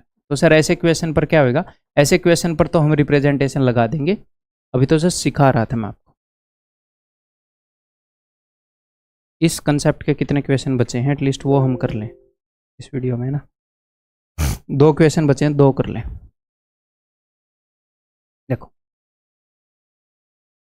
ABCD is a trapezium whose parallel sides AD and BC, ठीक है, ABCD एक ट्रेपेजियम है, AD और BC का रेशियो है 3:2। AD को मैं थोड़ा सा बड़ा ले लूंगा तो ये है AD, और ABCD यानी कि ABCD हमेशा एक ऑर्डर में होना चाहिए, ऐसे मत कर देना AD यहाँ पर बना दो फिर B और C यहाँ लिख दो, फिर वो ACBD हो जाएगा। तो अगर किसी ने क्वाड्रिलेटरल का नाम बोला है ABCD तो वैसे ऑर्डर में चलेगा ABCD, उसने बोला है AD और BC। तो ट्रेपेजियम में क्या खासियत होती है, ये ओपोजिट साइड्स पैरेलल होती हैं।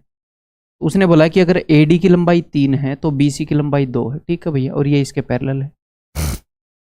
फिर उसने बोला है कि अगर मैं AB और DC को बढ़ा दूं तो ये O पर मिलती है।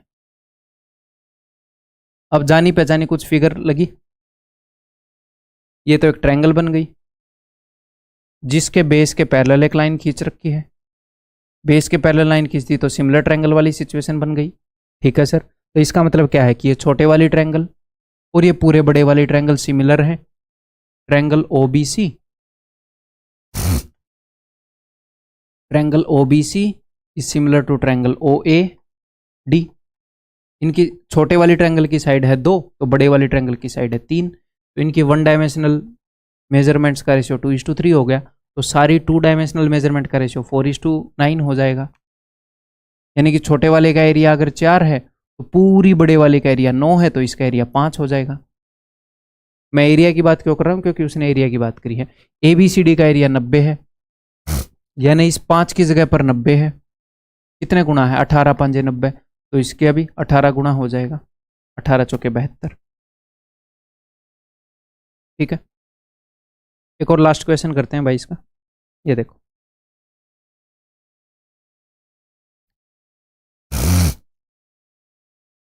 इन ट्रायंगल ABC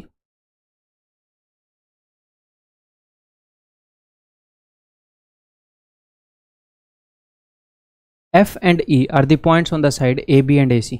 AB के ऊपर F है, यहाँ पर E है, ठीक है, such that FE is parallel to BC, ठीक है,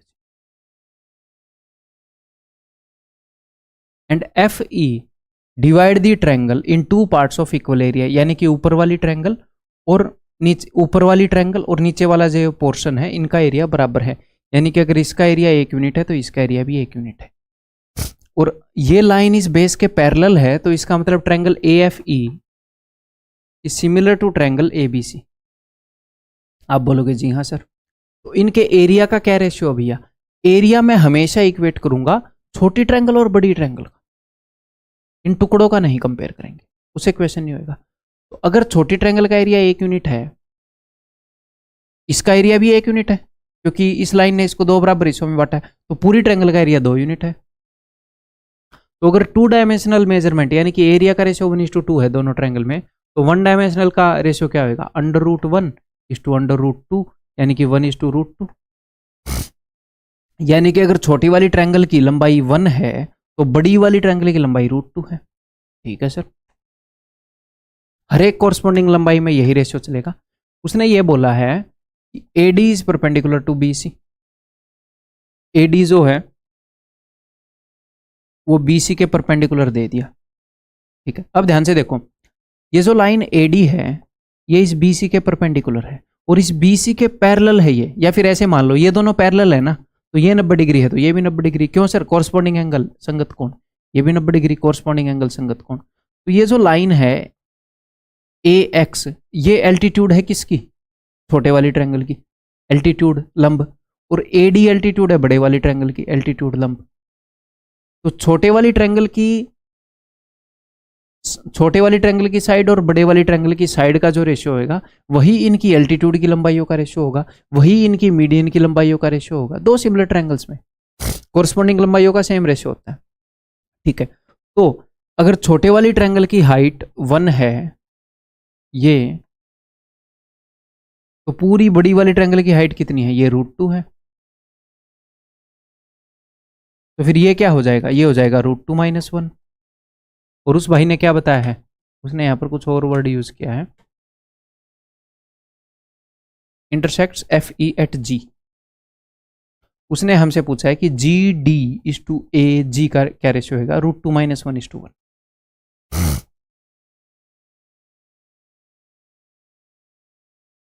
ठीक है, क्लियर है भाई? विद दैट ऑल, इस क्लास के अंदर जो अगला कंसेप्ट है वो हम अगली क्लास के अंदर स्टार्ट करेंगे। धीरे धीरे आपकी एनफ प्रैक्टिस सब कुछ इसी कोर्स के अंदर कंप्लीट हो जाएगा।